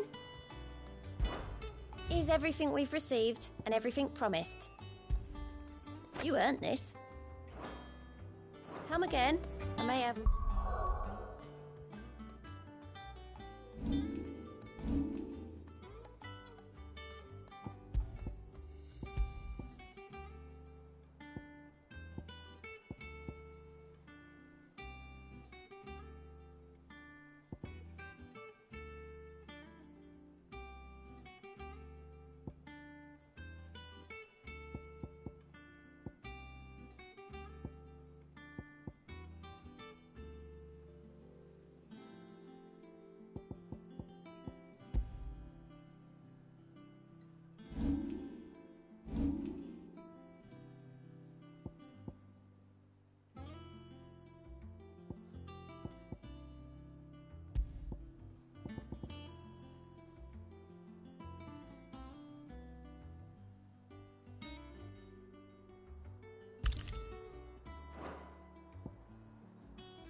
for ya.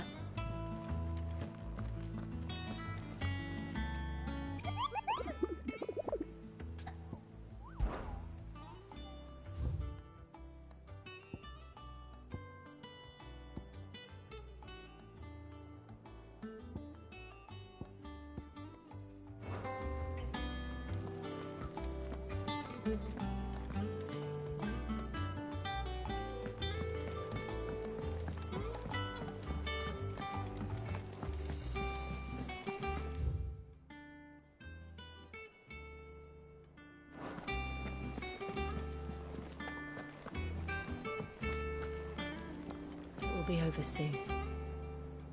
One way or another.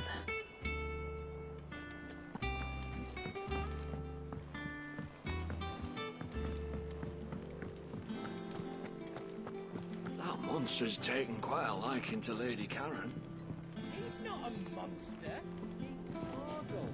And he'd take a liking to you too if you gave him as many nuts as Nan does.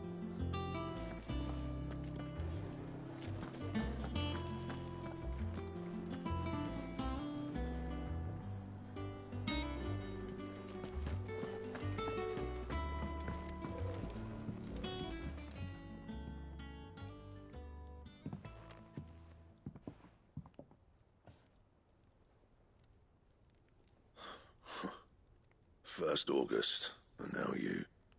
What are you pair up to? What's it got to do with me? August was worried that something had been weighing on your mind. I thought you might want to talk about it. Did you now?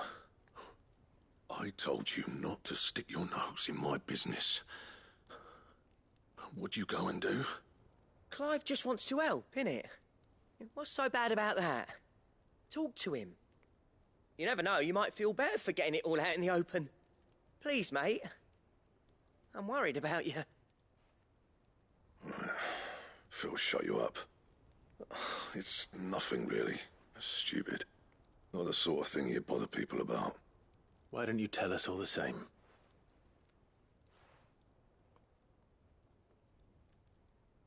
Karen and I have an arrangement. I keep an eye on Goots, and she shows me what the competition's up to. Interesting arms and armor, things like that. Anyway, the other day, she shows me a cuirass she's come by. Masterpiece of level work. Light, supple, and tougher than it had any right to be. Made my stuff look like every clumsy shit. I should have brought the bastard thing there and then just to study it, but I was too proud. Now, every time I reach for my hammer, I'm reminded that I'm not the craftsman I thought I was. There. You happy? You got what you came for? Now piss off. All right. We're going.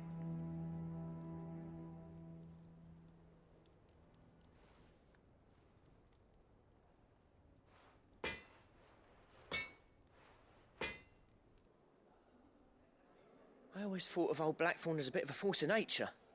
Like a storm cloud full of ale. Didn't think anything could rattle him. Least of all a stupid piece of leather. Blackthorn's always taken pride in his craft. Questioning it means questioning himself. Something tells me this is only going to get worse. If he has doubts, it will affect his work, which will only add to his problems. We need to nip this in the bud. I couldn't agree more. He said he should have bought that cuirass. Perhaps we should track it down for him. Assuming you're happy to help, that is. Too bloody right I am. Glad to hear it. First things first, then. We need to speak to Karen. That monster's taken quite a liking to Lady Karen. He's not a monster.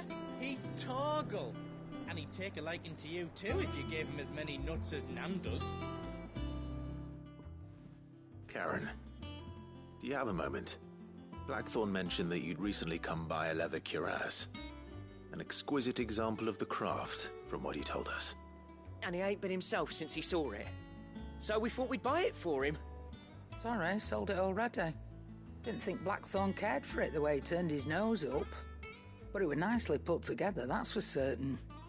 Even if the bloke who made it is a bit of an odd one. Happened across him on my travels. That's all his stuff to order, but the fella who commissioned it refused to pay. He didn't like the colour of summit, so I took it off his hands for a fair price. You don't know where we might find him, do you? Like I said, he's a bit of an odd one. Doesn't even have a workshop. He doesn't trust hunters neither, which means he spends as much time out tracking beasties as he does working their hides. I see. He did tell me something, though. Apparently, his next commission's for a set of griffin hide greaves. Here, there's a griffin on the hunt board. The curse breakers were placing bets on who'd bag it.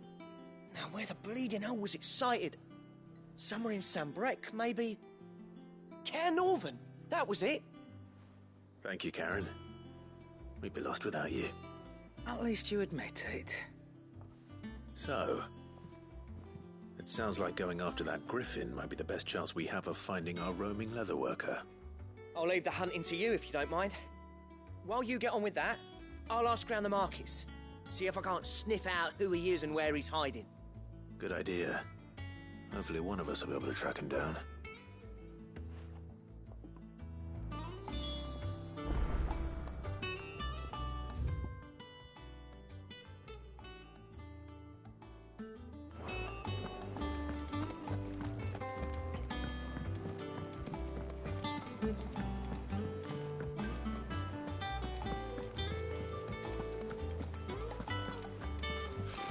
Typical nobles.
Typical nobles.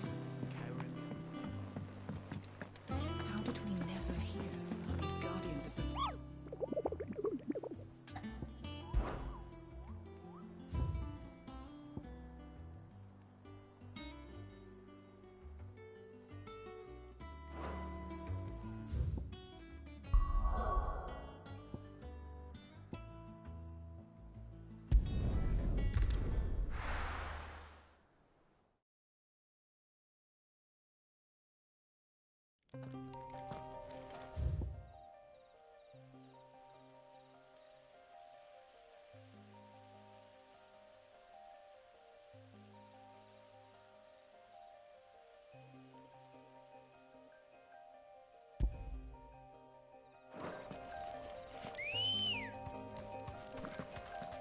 Let's go.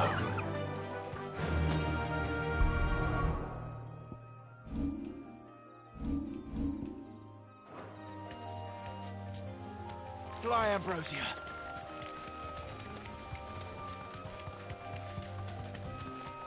We're not alone.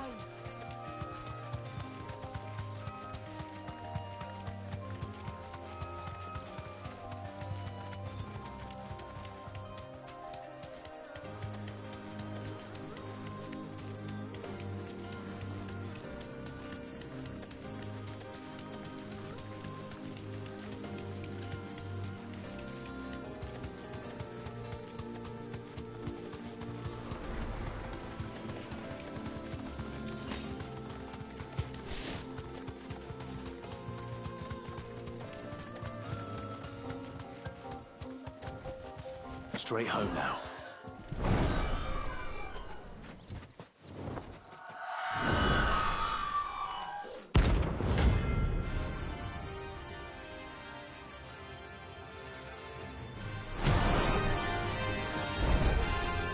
If that's been open, it is. This isn't gonna be easy.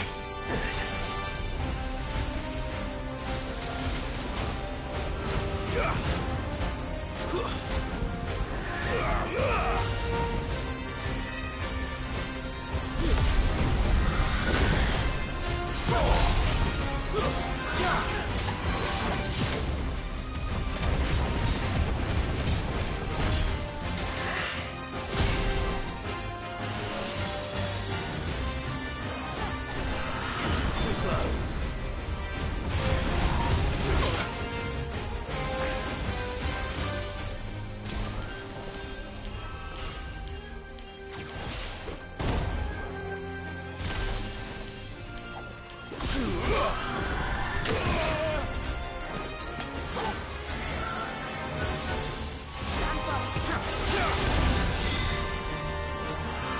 Nice try.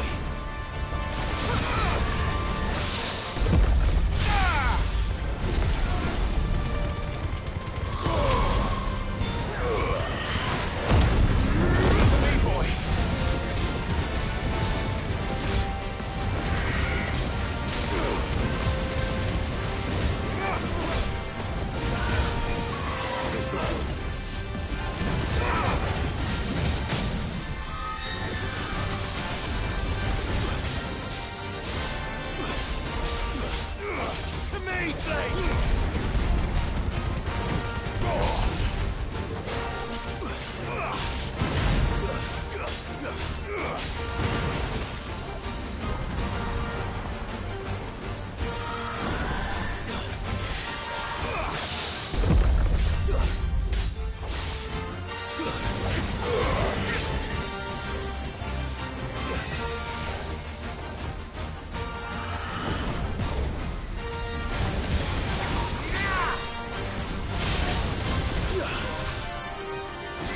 Over here!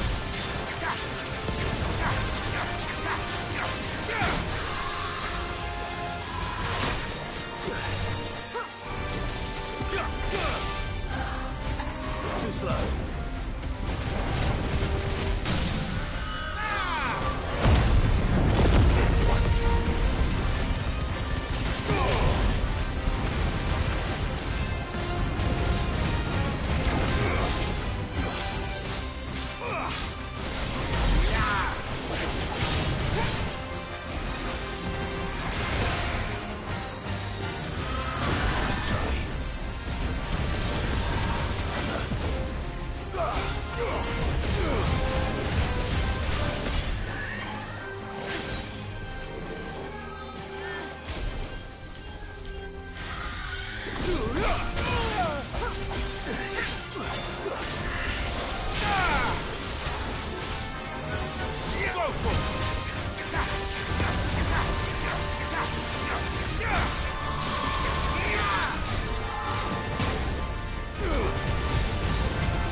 rest well. I know I will.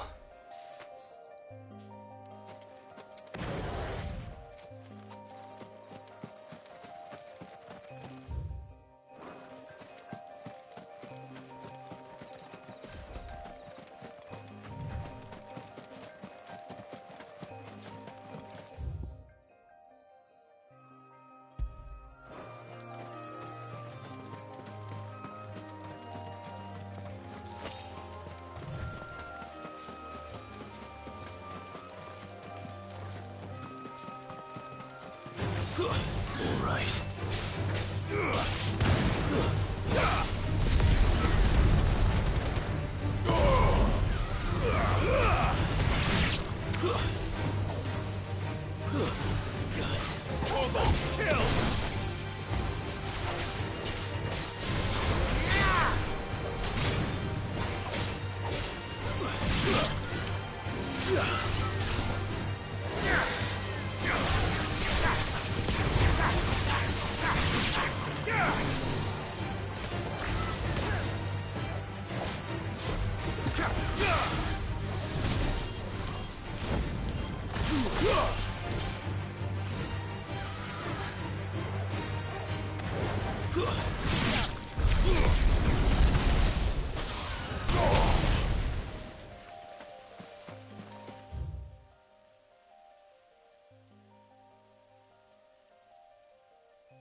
Come on.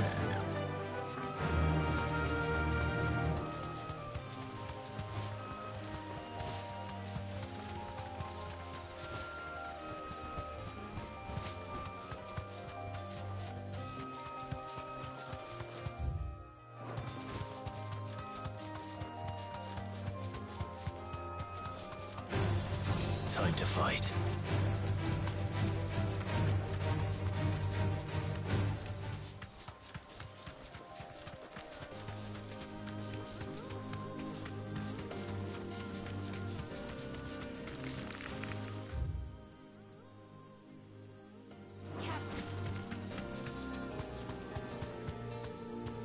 You deserve a rest.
Thank you for sticking with us. Those of us who are still here have to look after each other, don't we? Ah, welcome. Times may be hard, but if you got the gill, I got the goods. What can I do you for? Unwanted violets, if you have them. Though I'd gladly settle for learning what they are if you don't. Why, I haven't heard folk call them that since I was a lad. You're looking for scorpion tails. Unwanted violets is what folk used to call them back in the day. They turn a wicked purple when you boil them up, hence the name. Used to chuck them in the pot when there weren't nothing else on offer, when there was a war on, that sort of thing. Thankfully, times aren't yet as hard as that. And even if they were, you wouldn't find anyone selling them these days. Do the scorpions still live nearby? I dare say they do. 3 Reeds would be your best bet, if memory serves. Thank you. You've been most helpful.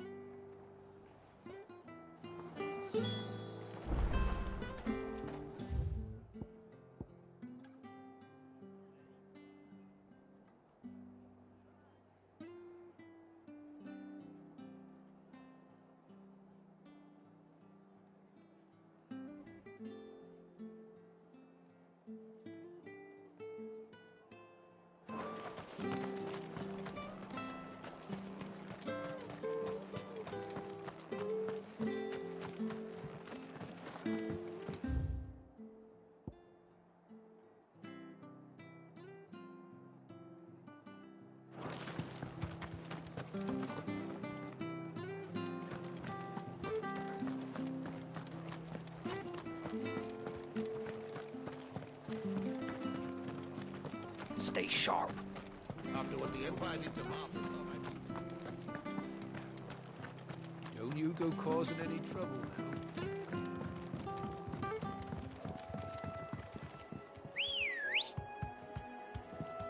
Let's go.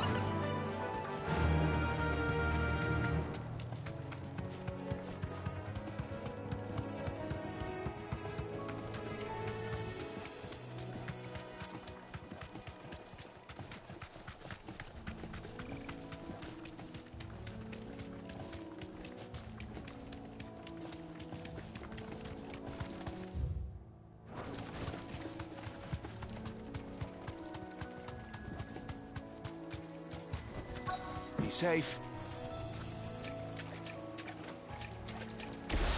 Scorpions.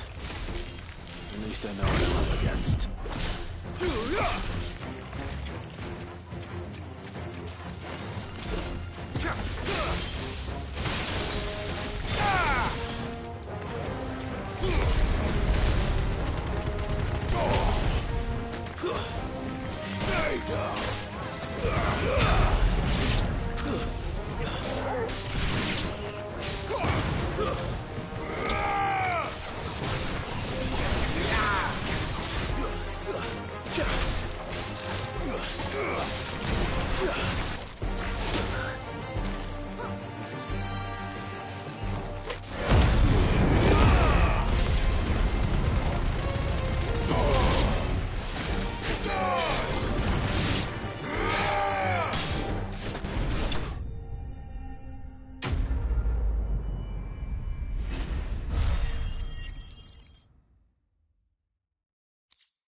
I better get this back to Yvonne before it goes bad.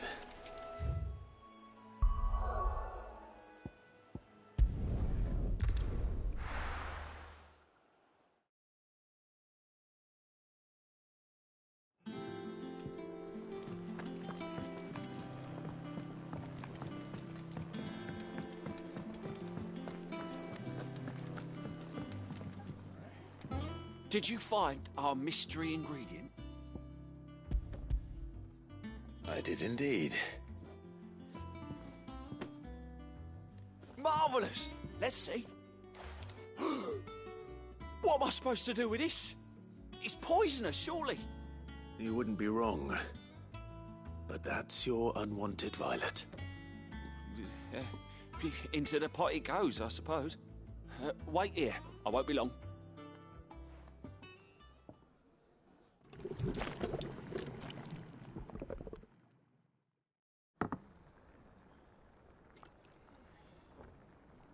I present Chance's Stew, risen once again from the ashes of obscurity.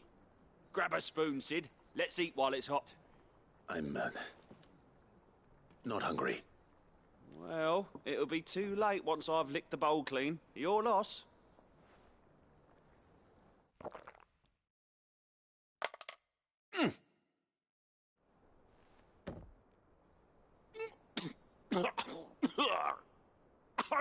Odin's teeth. What the salt on the senses. It's like choking on swamp water. And yet, up through the pungency, there rise complex, meaty notes.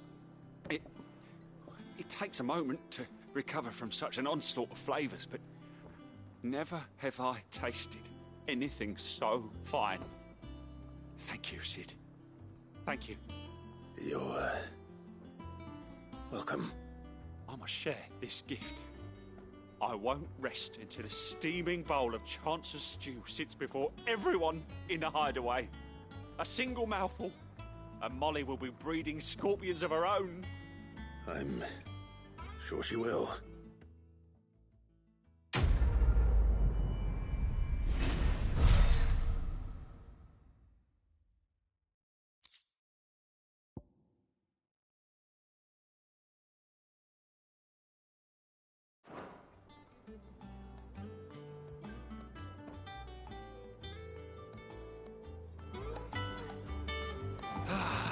Well, that was...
Certainly not what I expected.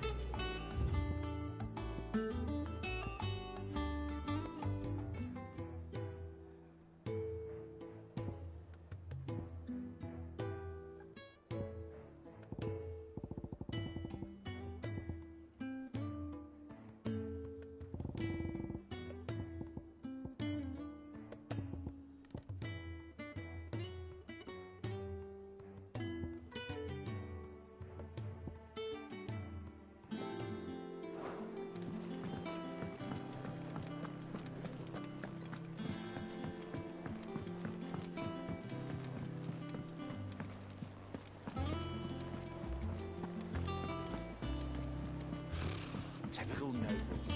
Cowering. How did we never hear about these guardians of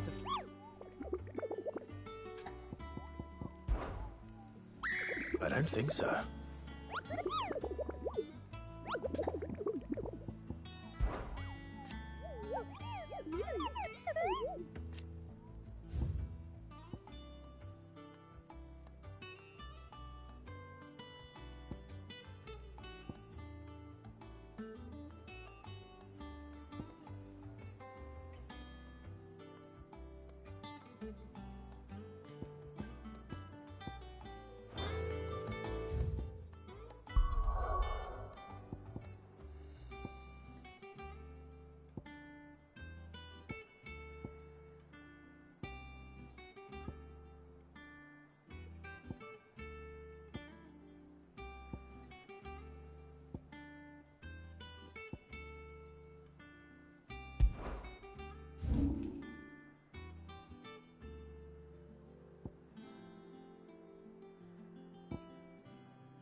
Back again, Lord Rosfield. I'm touched that you should find me such good company. It is not your company, but your counsel that I seek on this occasion. Ever the charmer. What will it be today, then? The Iron Kingdom. I need to know what to expect. You'll soon be setting sail for Drake's Breath, then, I take it. The mother crystal that rises from the boiling sea. There was a time when a true-blooded Rosarian had only to brave the waves to visit it. But then the Ironblood made their move.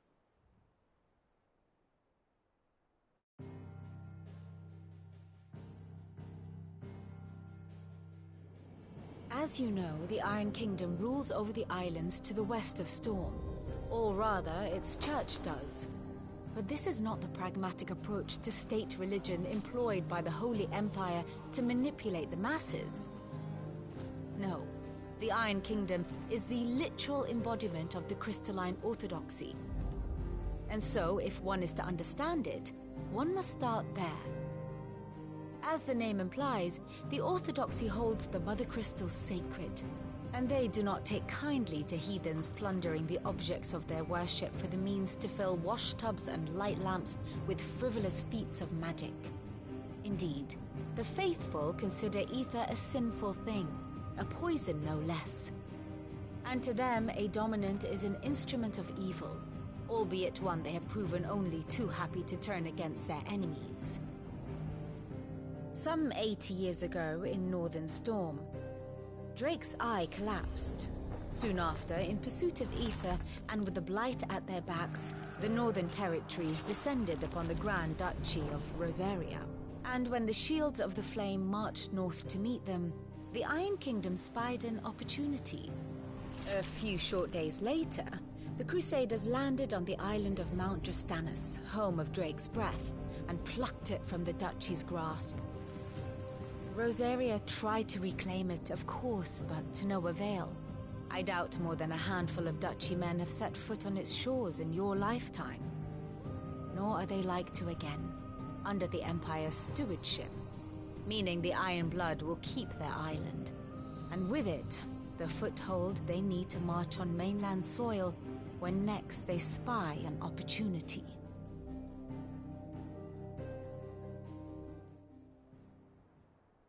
The Mother Crystal is both the object of the Iron Blood's worship and their gateway to the continent, making Drostanus the holiest of holy grounds, from which the Orthodox Crusade shall one day sail forth to claim the remaining Mother Crystals, or die trying. My father and my grandfather both traded blows with the Iron Blood for control of Drake's Breath.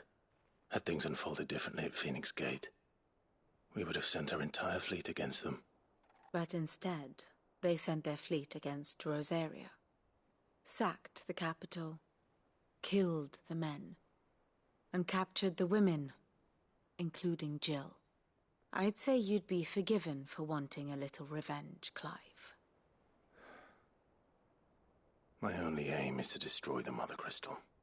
But thank you all the same. Not much else to do here. Let's see if Jill's ready.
did we never hear about these Guardians of the Flame? Same with Clive! Here you go.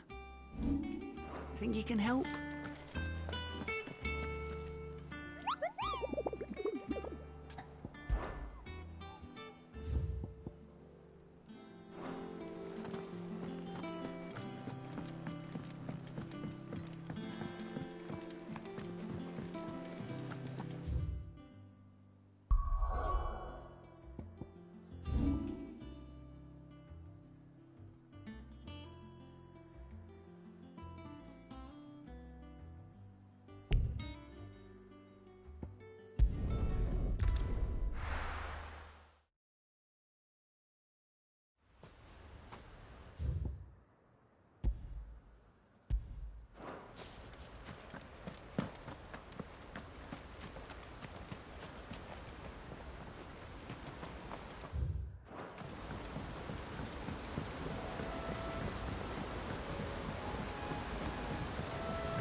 This might take a while.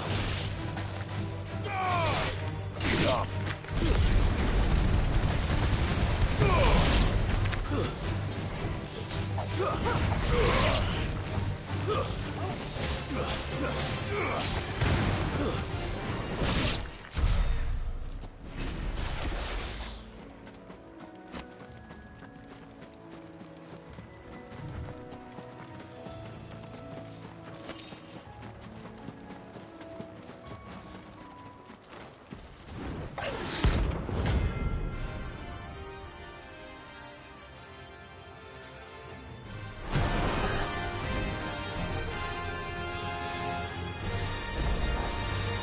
Wild wyvern in this area.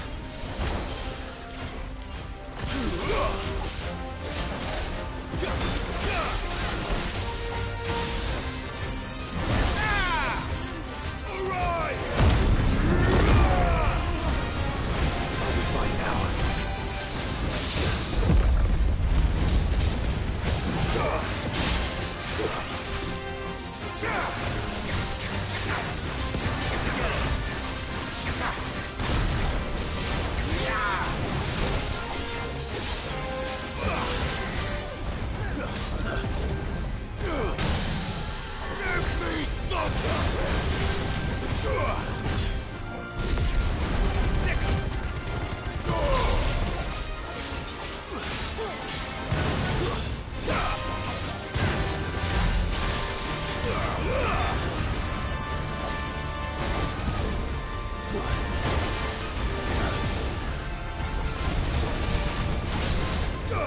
Too slow.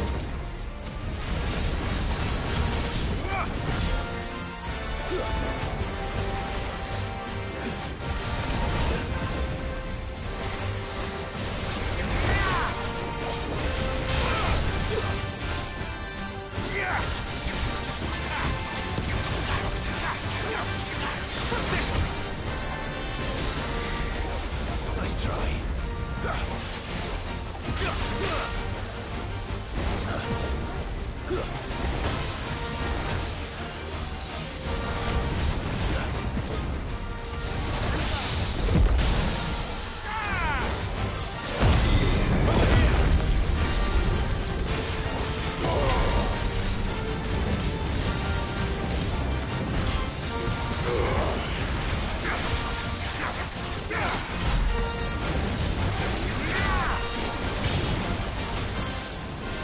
Nice try. Too slow.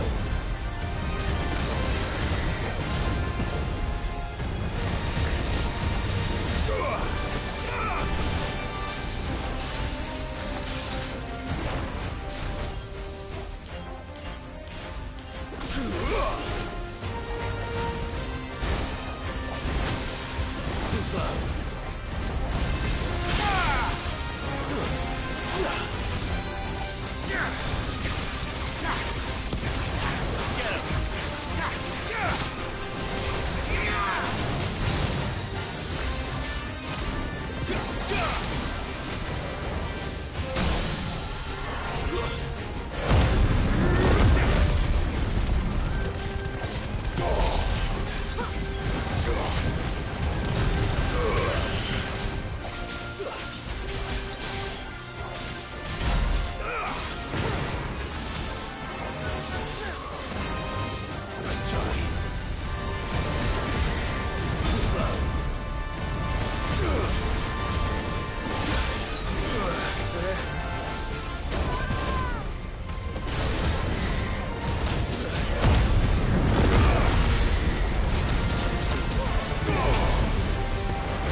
Hope there aren't any more of them.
That monster's taken quite a light. And what can I do for you?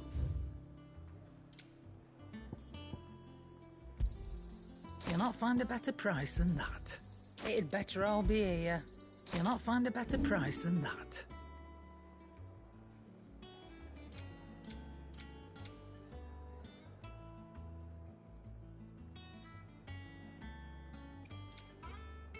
Is that all?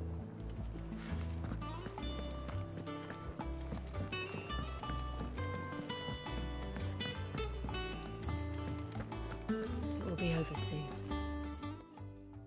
You ready? I think so.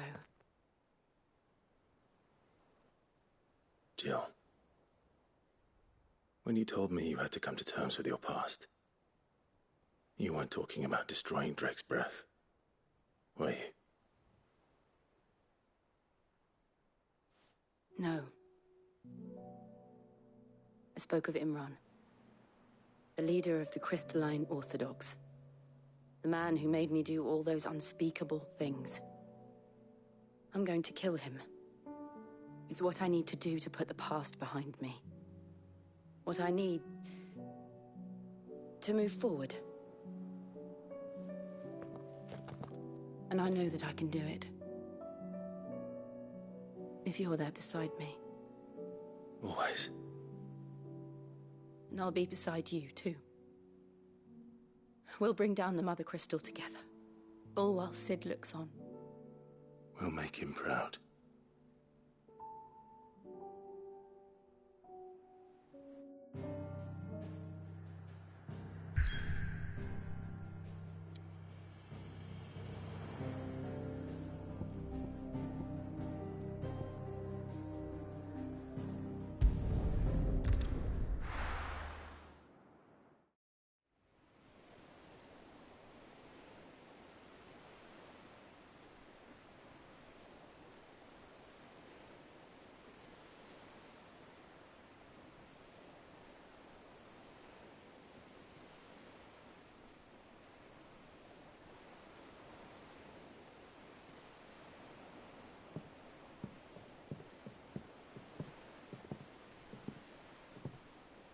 Useful trick.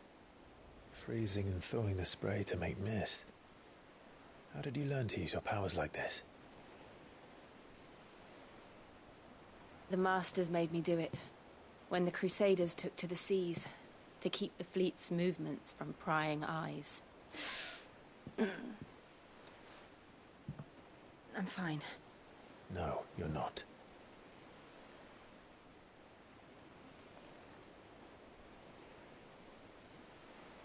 This may be the only chance I get to go back. My only chance to put things right. I have to do this.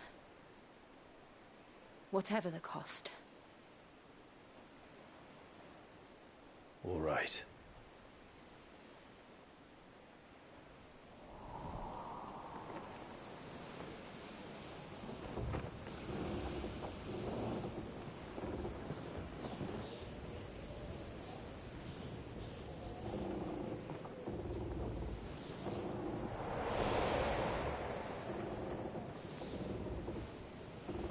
There she is. The Iron Kingdom's Mother Crystal.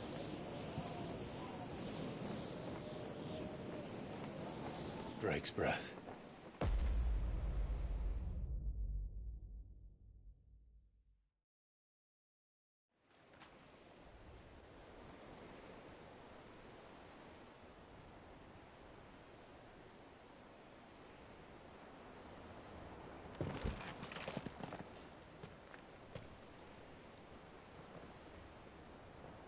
Strong currents, sharp rocks, and ether floods. Let's not forget them. This island is a natural fortress. But safety breeds complacency, allowing a single rowing boat to slip in unseen.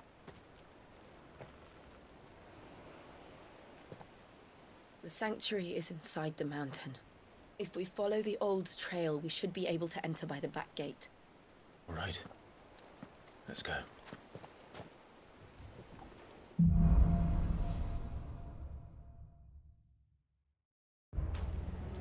I always imagined when I came here it would be to reclaim it. It used to belong to Rosaria, didn't it? Once, though it's been in the Ironblood's clutches for far too long. As was I. For 13 years, this rock was my home. I know its secrets only too well. This path was abandoned after an ether flood. They don't guard it anymore. The perfect little shortcut.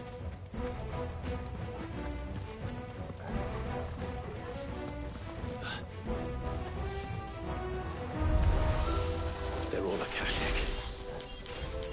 The ether flood must have spread. It was never as bad as this before. And the only way past them is through them.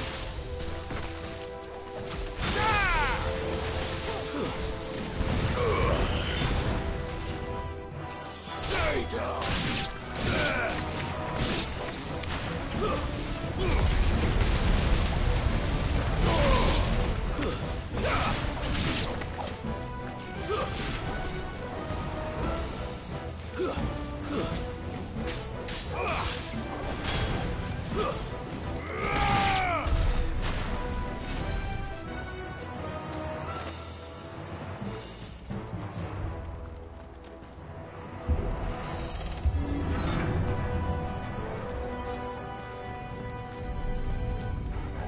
Was that an earthquake? They happen all the time. That wasn't even a bad one. It's nothing to worry about.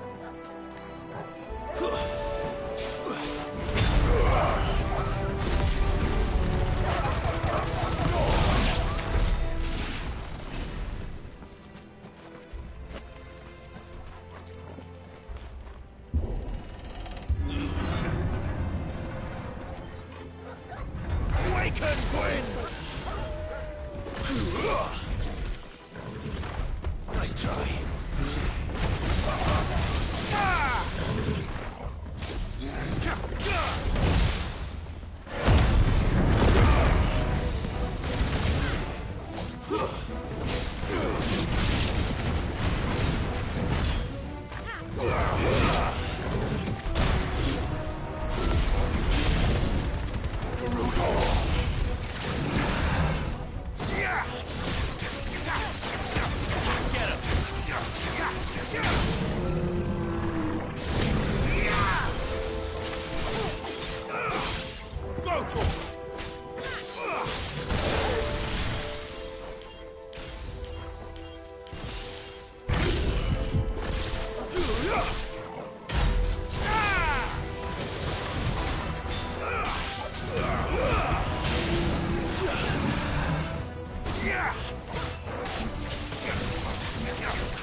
The old arboretum is just up ahead.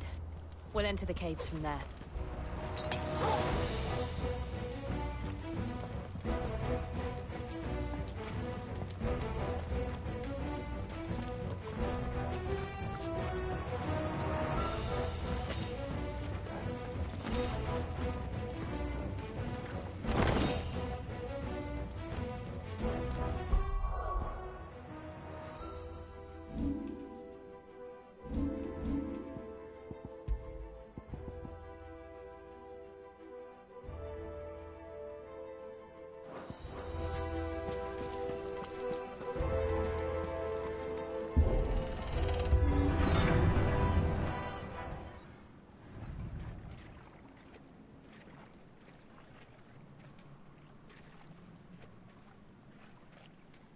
Look at this place.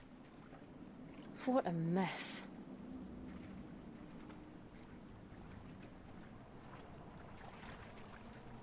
Wait.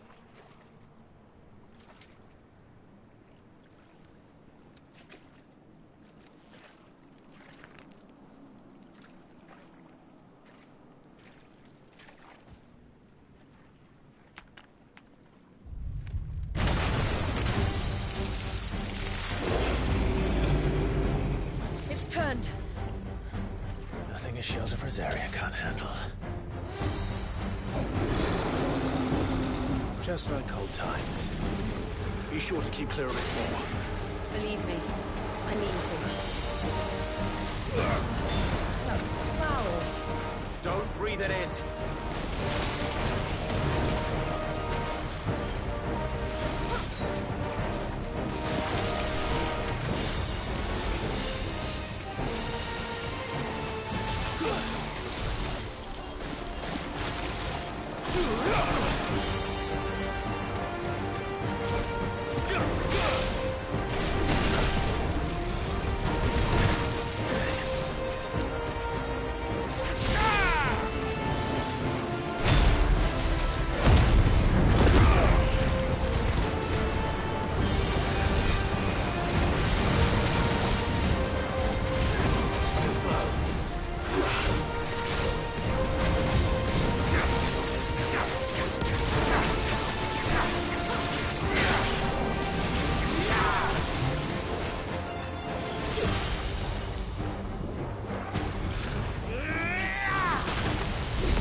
I still can't believe they can jump.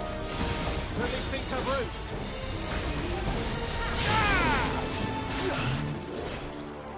Over here!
Press on. Yes.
It's like a furnace in here.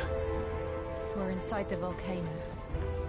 You get used to the heat, though I don't remember it being quite this hot.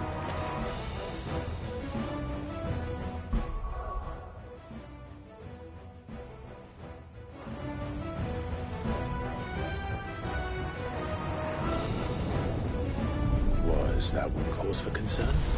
It was. And they're getting bigger. Something's wrong.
stuck.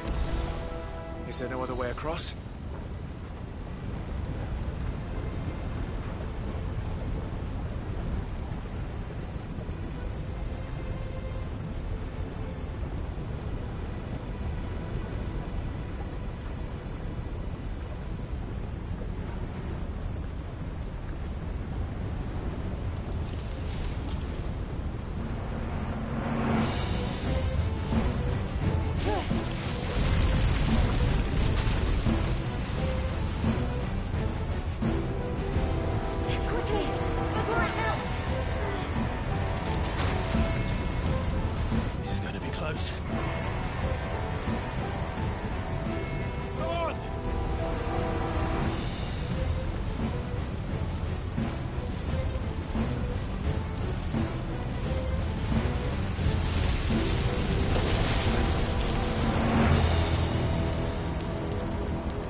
Let's not do that again.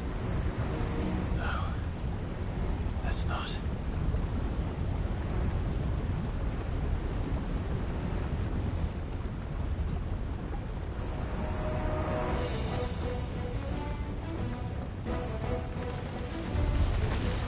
They don't look too tough. Perhaps not alone, but in numbers like these.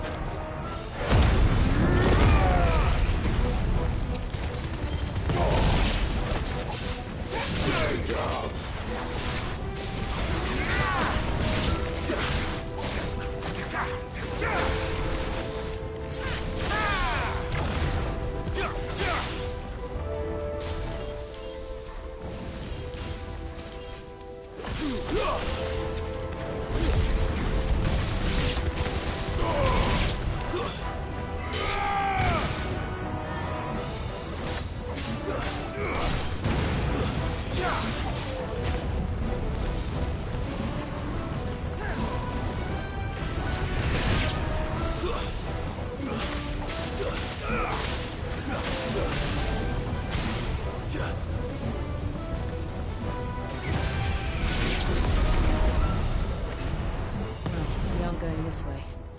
Let's look for another path.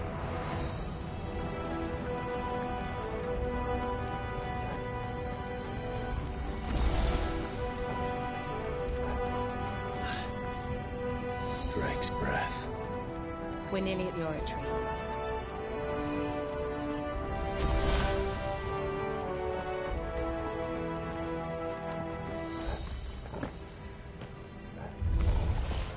What the hell is that? I have absolutely no idea. Well, whatever it is, I don't think it's friendly.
the demons.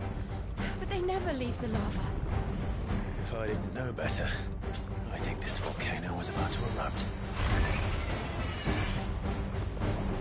Why attack us then? They're peaceful creatures. Then this one must be the exception.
Good, I'll wager.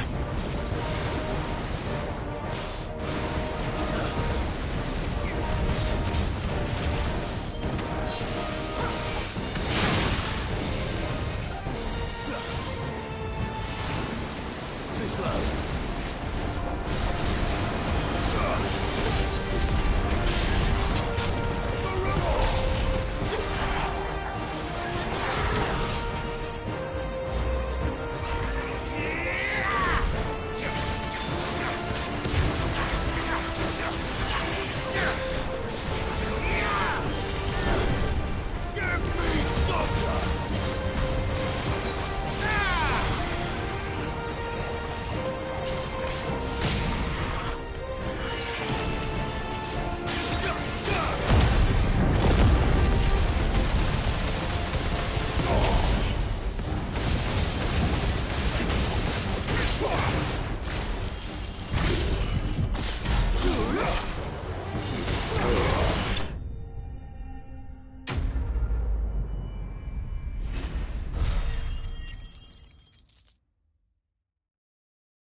You hurt? Just hot.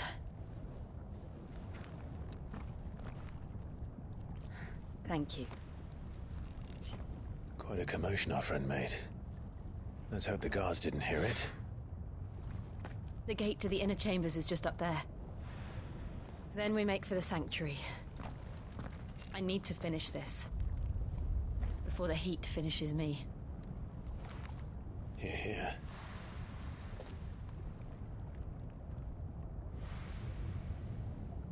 We'll enter the Comric by the Handmaiden's living quarters.